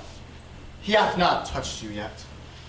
I am young, but something you may deserve of him through me, and wisdom to offer up a weak, poor, innocent lamb to appease an angry god. I am not treacherous. But Macbeth is. A good and virtuous nature may recoil in an imperial charge. But I shall crave your pardon. That which you are, my thoughts cannot transpose. Angels are bright still, though the brightest fell. And though all things foul should wear the brows of grace, yet grace must still look so. I have lost my hopes. Perchance. Even there, where did I find my doubts? Why in that rawness left you wife and child? Those precious motives, those strong knots of love without leave-taking? I pray you, let not my jealousies be your dishonors, but mine own safeties. You may be rightly just, whatever I shall think. Bleed, bleed, poor country. Great tyranny, lay thou thy bases sure, for goodness dare not check thee. Wear thou thy wrongs, the title is afeared. Fare thee well, Lord. I would not be the villain thou thinkest for the whole space that's in the tyrant's grasp, and the rich east to boot.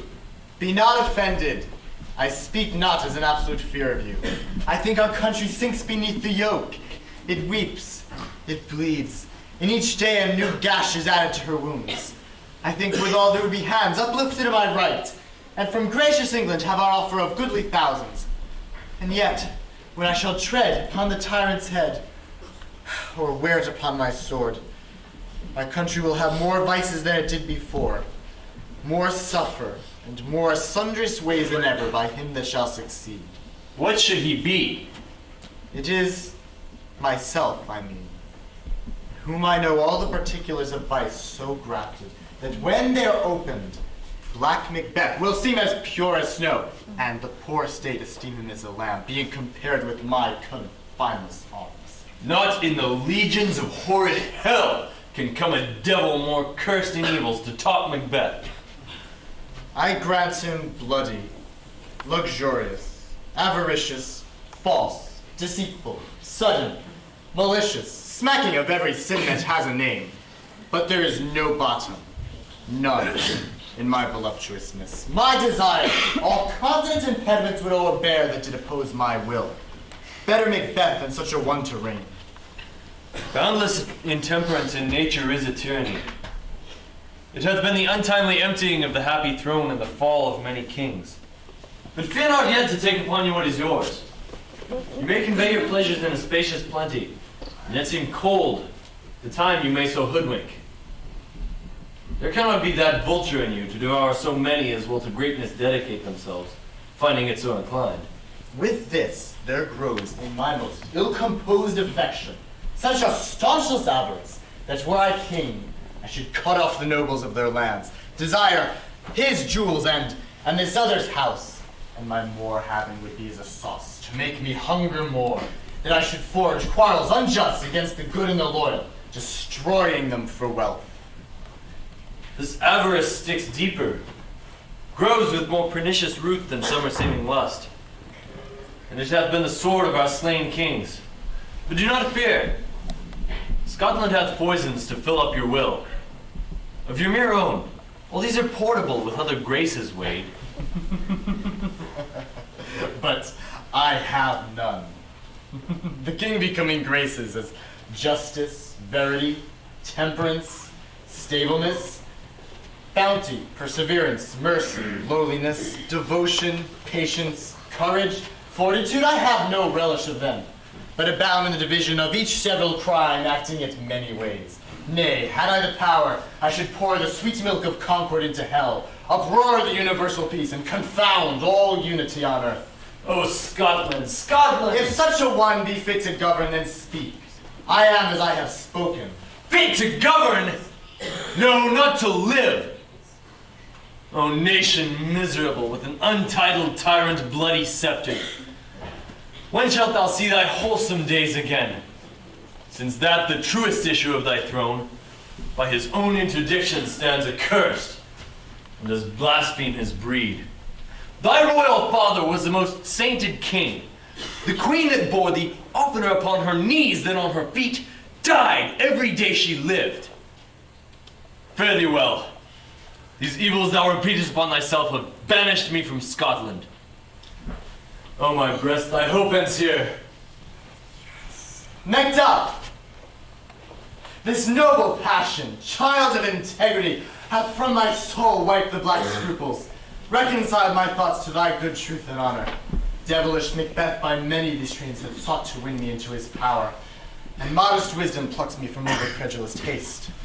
But God above, deal between thee and me, for even now I put myself to thy direction. Here, abjure the taints and blames I laid upon myself as strangers to my nature. I am yet unknown to woman, never was forsworn, scarcely hath coveted what was mine own, would not betray the devil to his fellow, and delight no less in truth than in life. My first false speaking was this against myself. What I am truly is yours, my poor country's to command. And whither, indeed, before thy here approach, old Sirward with 10,000 men already to point was setting forth.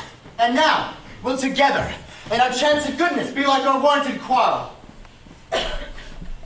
Why are you silent? Such welcome and unwelcome things at once. 'Tis hard to reconcile. See, who comes here? My countryman. But yet I know him not. My ever gentle cousin, welcome hither. I know him now. Good God, betimes remove the means that make us strangers. Sir, amen. Stand Scotland where it did. Alas, poor country. Cannot be called our mother, but our grave. Most afraid to know itself. Where no one but who knows nothing is once seen to smile, where sighs and groans and shrieks that rend the air are made, not marked. Where violent sorrow seems a modern ecstasy. Scarce there is the dead man's knell asked for who, and good men's lives expire before the flowers in their caps, dying ere they sicken. Oh, relation too nice, and yet too true. What's the newest grief? That an hour's age doth hitch the speaker. Each minute seems a new one. How does my wife? She's well. And all my children? Her well too.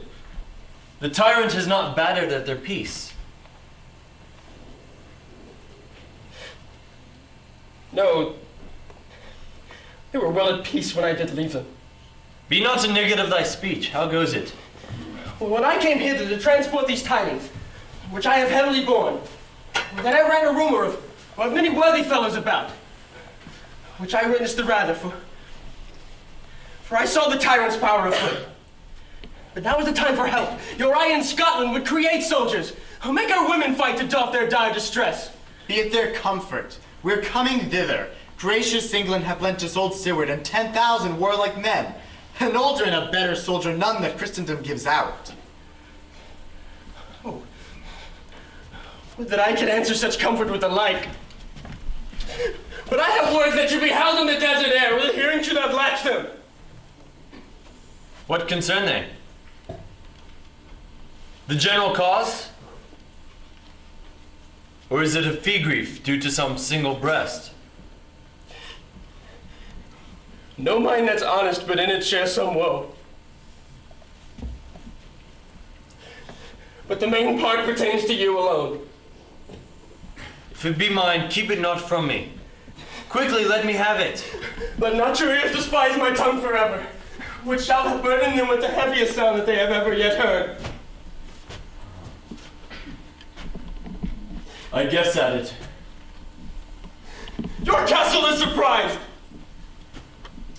Your wife and babes are savagely slaughtered, and to relate the matter upon the quarry of these murdered deer to add the death of you. Merciful heaven! What man? Ne'er pull your hat upon your brows. Give sorrow words. The grief that does not speak whispers the o'erfront heart and bids it break. Were wife killed too? Wife, children, servants, all that could be found. And I must be from thence. My children too? I have said, be comforted. Let us make medicines of our great revenge to cure this deadly grief. He has no children. Oh, my pretty ones. Did you say all? Oh, okay. All. What? All my pretty chickens and their dam in one foul swoop. Dispute it as a man. I shall do so. But I must also feel it as a man.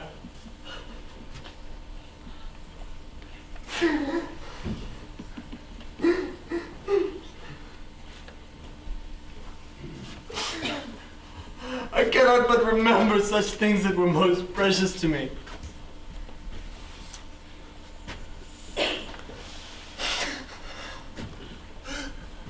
Did heaven and the garden would not take their part?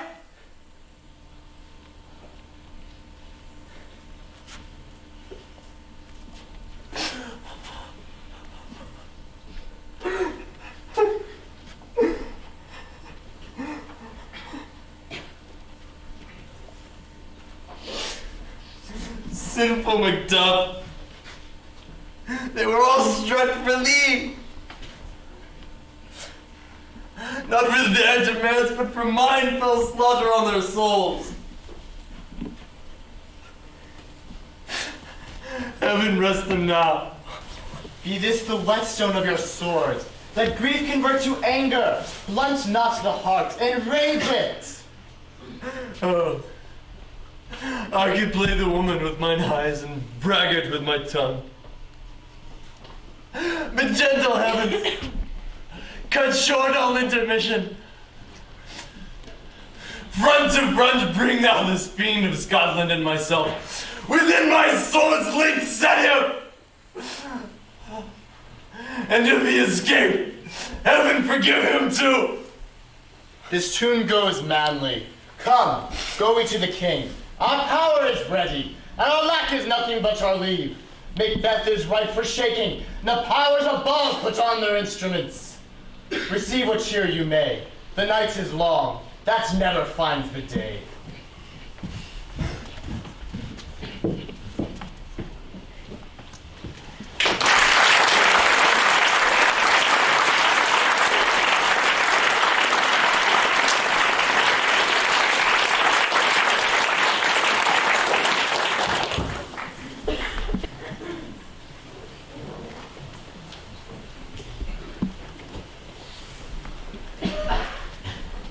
I have 2 nights watched with you, but can perceive no truth in your report.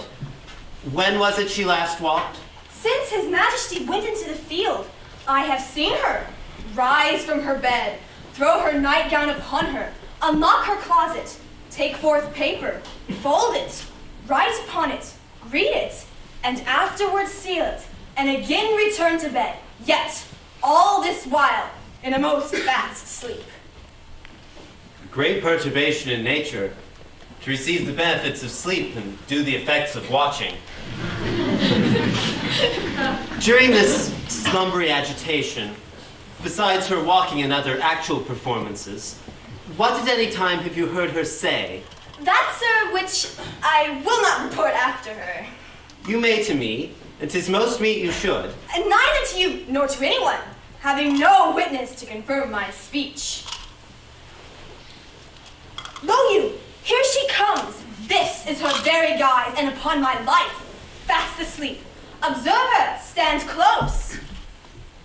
How came she by that light? Why, it stood by her. She has light by her continually. 'Tis her command. You see, her eyes are open. Aye, but their sense is shut. What is it she does now? Look, how she rubs her hands. It is an accustomed action with her to appear thus, washing her hands. I have known her to continue in it a quarter of an hour. Yet, here's a spot. Hark, she speaks. I will set down what comes from her, to satisfy my remembrance the more strongly. Out! Down! Spot! Out, I say! 1, 2? Why, then 'tis time to do it. Hell is murky. Fie, my lord, fie! A soldier and afeard? What needs we fear? Who knows it, when none can call our power to account? Yet, who would have known the old man to have so much blood in him? Do you mark that? The Thane of Fife had a wife. Where is she now? No more of that, my lord, no more of that. You mar all with this starting. Go to. Go to, you've heard what you should not. She has spoken what she should not. I am sure of this. Heaven knows what she has known. Here's the smell of blood still. All the perfumes of Arabia will not sweeten this little hand. Oh! Oh! Oh! What a sigh is there. The heart is sorely charged. I would not have such a heart in my bosom for the dignity of the entire body. Well. Pray God it be, sir. This disease is beyond my practice. Yet I have known those which walked in their sleep, who have died holily in their beds. Wash your hands. Put on your nightgown. Look not so pale. I tell you again.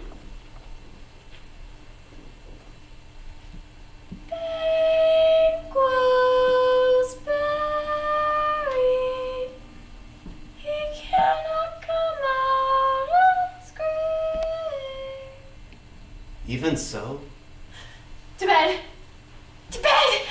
There's a knocking at the gate. Come. Come. Come. Come.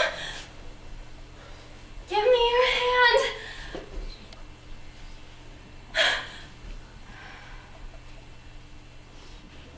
What's done cannot be undone. To bed. To bed!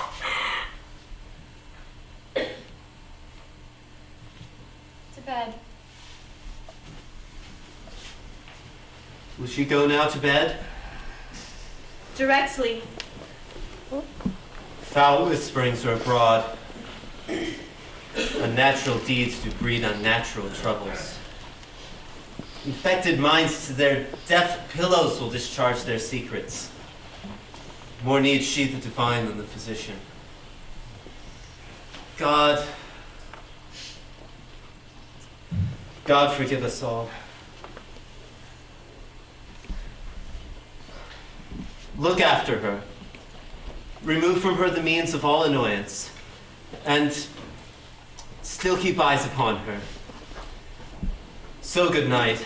My mind she is mated, and amazed my sight. I think but dare not speak. Good night, good father.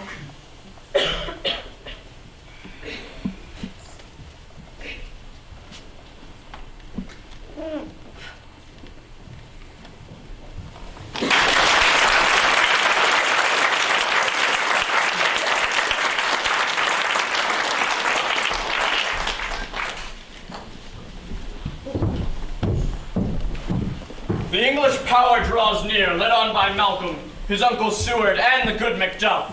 Revenge is burn in them, for their dear and bleeding causes would to the grim alarm excite the mortified man. Near Burnham Wood shall we well meet them. That way are they coming. Who knows if Donalbain be with his brother? For certain, sir, he is not. I have a file of all the gentry. There is Seward's son, and many unrefused that even now protest their first of manhood. What does the tyrant? Great Dunsonane he strongly fortifies. Some say he's mad. Those that do lesser hate him do call it valiant fury. But for certain he cannot buckle his distempered cause within the belt of rule. Now does he feel his secret murders sticking on his hands. Now minutely revolts upbraid his faith breach. Those he commands move only in command, nothing in love. Now does he feel his title hang loose about him, like a giant's robe upon a dwarfish thief. Who then shall blame his pestered senses to recoil and start? when all that is within him does condemn itself for being there? We'll march we on to give obedience where 'tis truly owed, and meet there we the medicine of the sickly weal, and with him pour we in our country's purge each drop of us. Or so much as it needs, to do the sovereign flower and drown the weeds. Make we our march towards Burnham.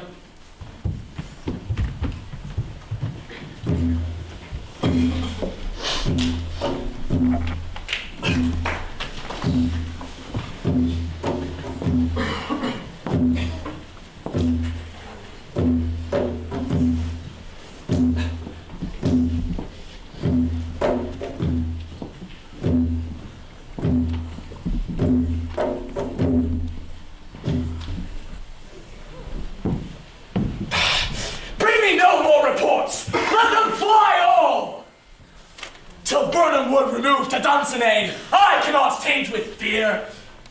What's the boy Malcolm? Was he not born of woman? The spirits that know all mortal consequences have pronounced me thus. Fear not, Macbeth. No man that's born of woman shall e'er have power upon thee. Then fly, false thanes, and mingle with the English epicures. The mind I sway by, and the heart I bear, shall never sag with doubt, nor shake with fear. The devil take thee hence, thou cream-faced loon! Or dost thou that goose look? There are 10,000 geese, villain! Soldiers, sir! Oh, go prick thy face and override thy fear, thou lily-livered boy! What soldiers, Patch? The English force, so please you! Oh, take thy face hence! Seaton!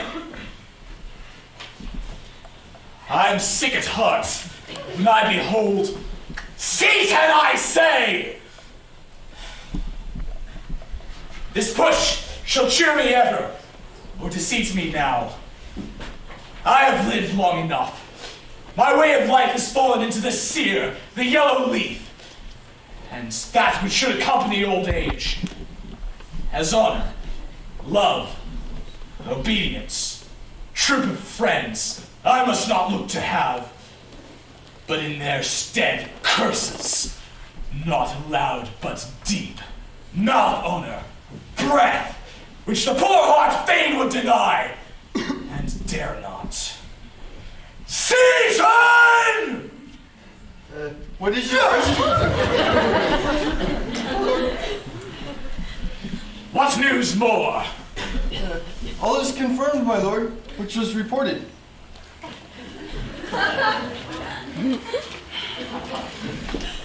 I'll fight till from my bones my flesh be hacked, and bring me mine armor. 'Tis not yet needed, my lord. I'll put it on!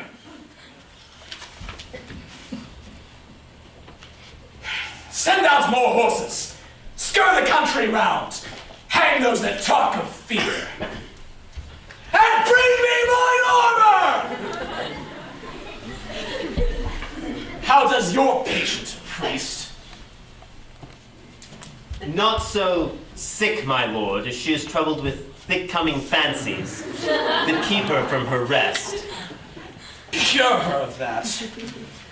Canst thou not, priest, minister to a mind diseased, pluck from the memory a rooted sorrow, and raise out those written troubles of the brain with some sweet, oblivious antidote? Purge the stuffed bosom of the stuff gently!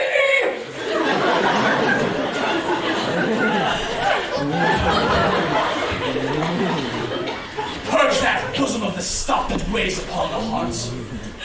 Therein the patient must minister to himself. Physic for the dogs! Oh, none of it! Put mine armor on! Bring me my sword! Season, send out! The thanes fly from me, priest. Come, sir, dispatch.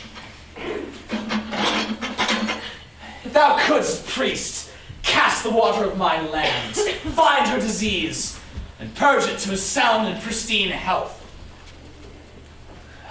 I would applaud thee to the very echo, and should applaud again. Oh, pull it off! Pull it off, I say!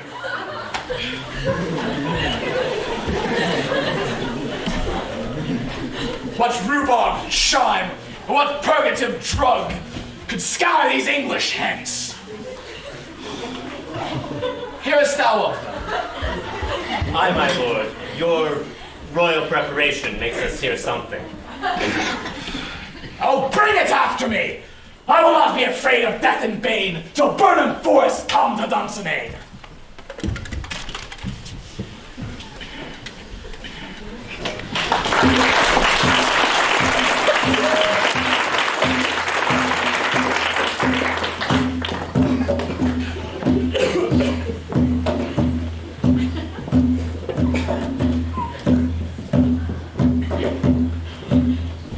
Cousins! I hope the days are near at hand that Chambers will be safe. We doubted nothing. What wood is this before us? The wood of Burnham. Let every soldier hew him down a bough and bear it before him. Thereby shall we shadow the number of our host, and make discovery ere in report of us. It shall be done. We learn no other but that the confident tyrant keeps still in Dunsany, and will endure our setting down before it. 'Tis his main hope.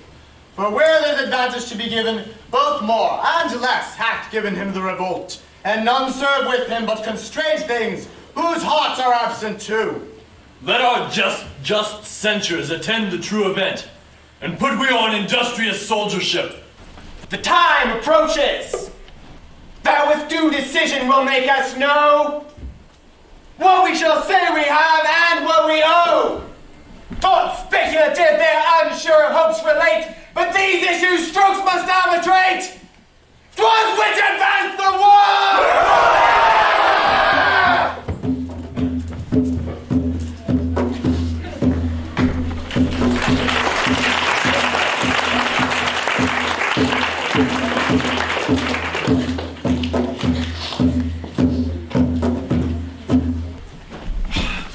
Hang out our banners on the outward walls. The cry is still, they come. Our castle's strength will laugh a siege to scorn. Here let them lie, till famine and the ague eats them up. Were they not forced with those that should be ours, we might have let them dare, beard for beard, and beat them backward home.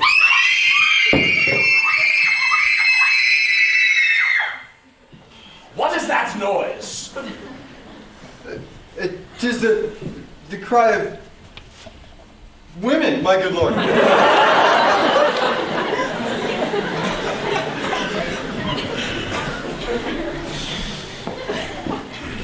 I'd almost forgotten the taste of fears. The time had been, my senses would have cooled to hear a night shriek. My fell of hair would rise and stir as life were in it. But I have supped full with horrors. Direness, familiar to my slaughterous thoughts, cannot once start me. And wherefore was that cry? The queen, my good lord, is dead. She should have died hereafter. There would have been a time for such a word.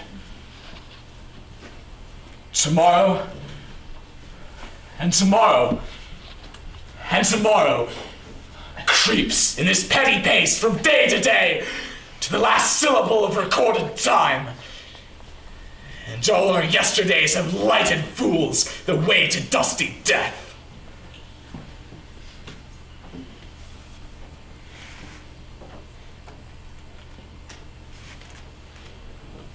Out! Out, brief candle!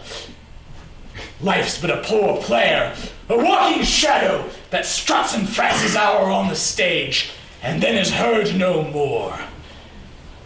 It is a tale told by an idiot, full of sound and fury, signifying nothing. Thou comest to use thy tongue, thy story quickly. Gracious, my lord, I shall report that which I say I saw. I know not how to do it. Well, say, sir.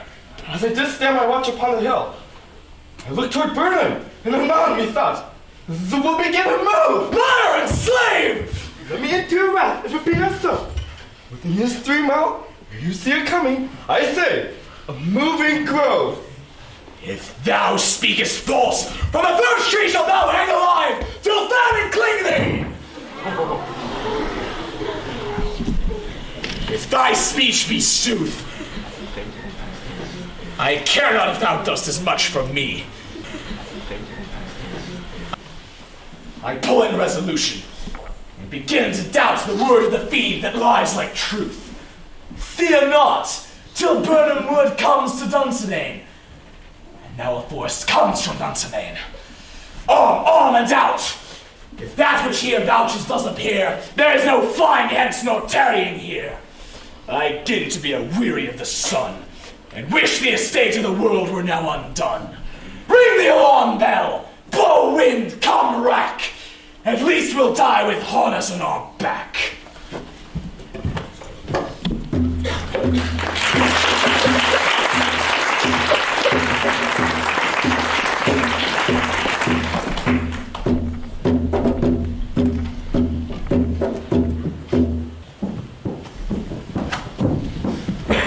Now, near enough, your leafy screens throw down, and show like those you are. You, worthy uncle, shall, with my cousin, your right noble son, lead our first battle. Macduff and we shall take upon us what else remains to do, according to our order. Fare you well. Do we but find the tyrant's power tonight? Let us be beaten if we cannot fight!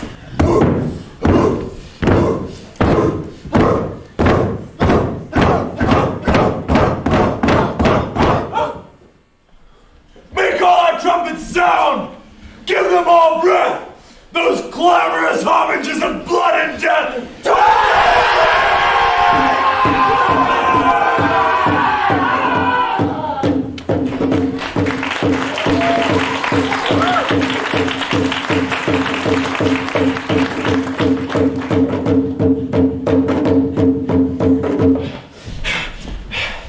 They have tied me to the stake.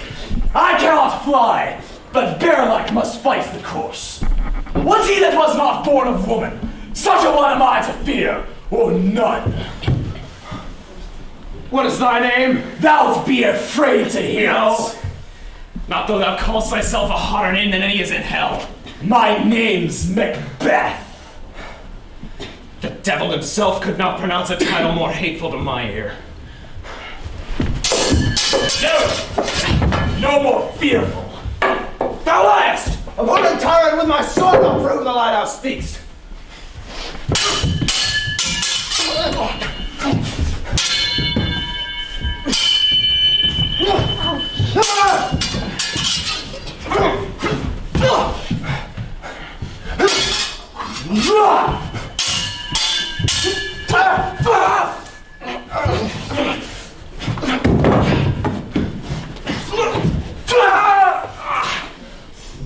Thou wast born of woman, but swords I smile at, weapons laugh to scorn, brandished by man that's of a woman born.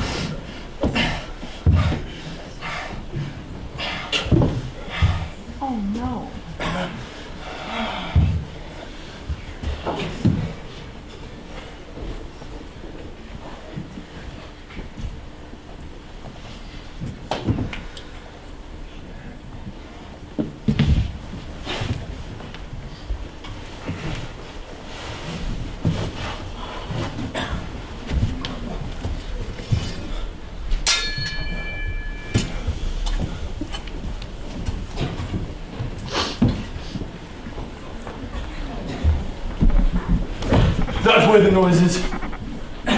Tyrant, show thy face! If thou be a slain and with no stroke of mine, my wife and children's ghosts will haunt me still. I cannot strike at wretched kerns whose arms are hired to bear their staves. Either thou, Macbeth, or else my sword with an unbattered edge I sheathe again undeeded. There thou shouldst be.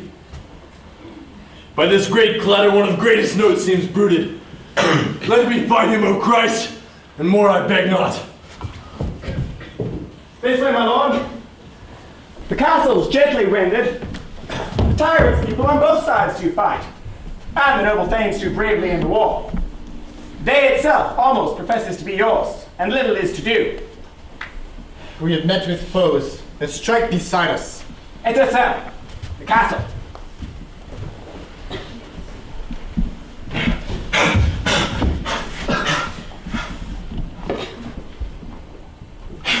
Why should I play the Roman fool and die on my own sword?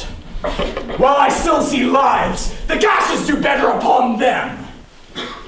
Turn, hellhound, turn! Of all men else I have avoided thee, but get thee back! My soul is too much charged with blood of thine already. I have no words. My voice is in my sword, thou bloodier villain than terms can give thee out.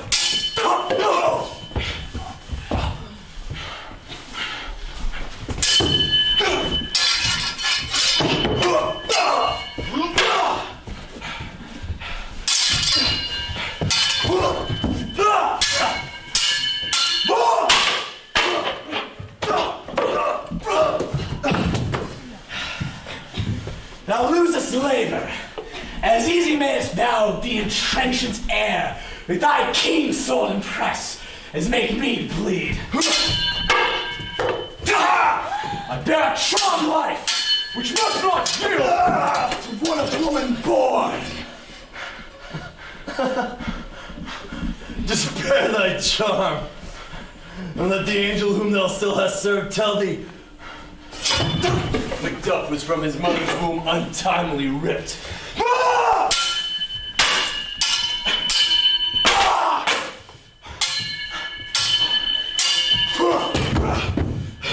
Accursed be the tongue that tells me so!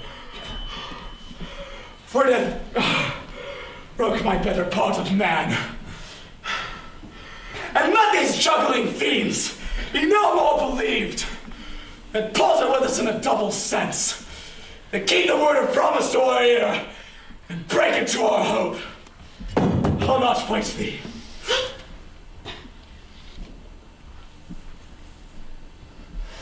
Then yield thee, coward, and live to be the show and gaze of the time.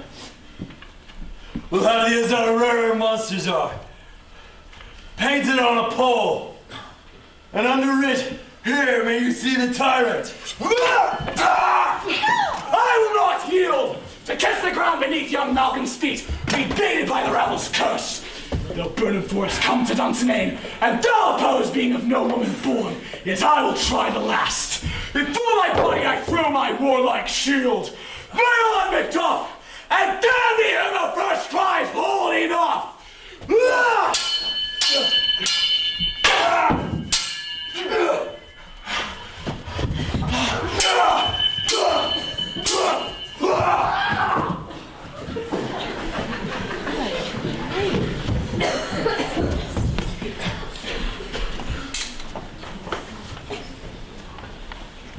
I would those we missed were safe arrived. Some must be off. And yet, by these I see here, so great a day as this is cheaply bought. Macduff is missing. And your noble son. Your son, my lord, has paid a soldier's debt. He only lived until he was a man, which no sooner how his prowess confirmed in the unshrinking station where he fought, but like a man he died. Then he is dead. Aye. Let natural cause of sorrow be measured by his worth, for then it hath no end. I have heard before. Aye, on the front. Why then God's soldiers be he. Had I many sons as I have heirs, I would not wish them to a fairer death. And so his knell is nulled. He's worth more sorrow, and that I'll spend for him. He's worth no more. They say he parted well and paid his score, and so God be with him. Here comes newer comfort. Hail, King! For so thou art. Behold, where stands the usurper's cursed head. The time is free. I see thee compassed with thy kingdom's pearl, that speak my salutation in their minds, whose voices I desire aloud with mine. Hail, King of Scotland! Hail, King of Scotland! Hail, King of Scotland! We shall not spend a large expense of time before reckoning with our several loves, and make us even with you, my thanes and kinsmen. Henceforth, be earls! The first that ever Scotland in such an honor named. What's more to do is newly planted with the time, as calling home our exiled friends abroad, who fled the snares of watchful tyranny, producing forth the cruel ministers of this dead butcher and his fiend-like queen, who 'tis thought by self and violent hands took off her life. This, and what needful else, by the grace of grace, we shall perform in measure, time, and place. So thanks to all at once, and to each one, whom we invite to see us crowned as Scone. Hail, King of Scotland! Hail, King of Scotland! Hail, King of Scotland! Hail, King of Scotland! Hail, King of Scotland! Hail, King of Scotland! Hail, King of Scotland! Hail, King.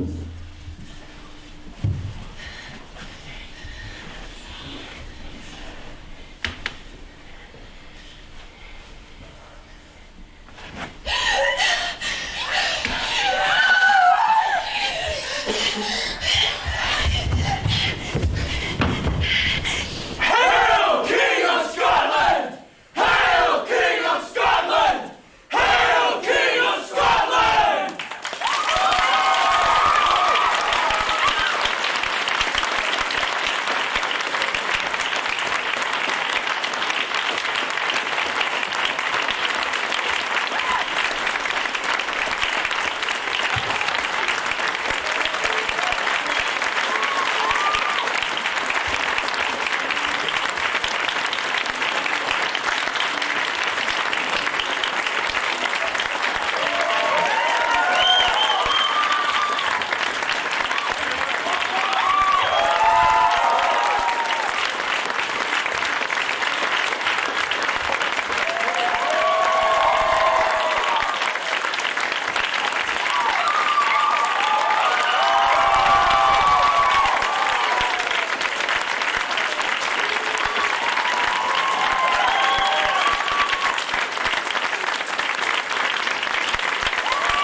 A tremendous 3 days for us, a tremendous 2.5 months for us.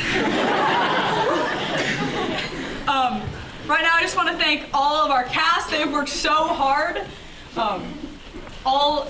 They have put so many hours into this. But I also want to thank our crew. They, do everything behind the scenes. We never see them.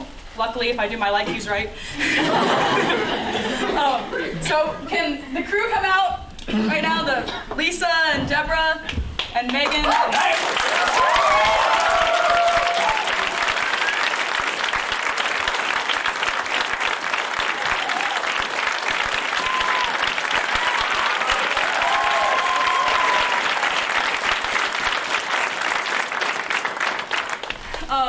I just also want to thank Dr. Culberson who's here tonight, everybody, Meredith, the people that were here filming every night, people doing lights. This was an impossible project without them and without God, so glory be to him. It's a miracle that we made it alive to the end. Thank you all for coming, and please join us for refreshments upstairs.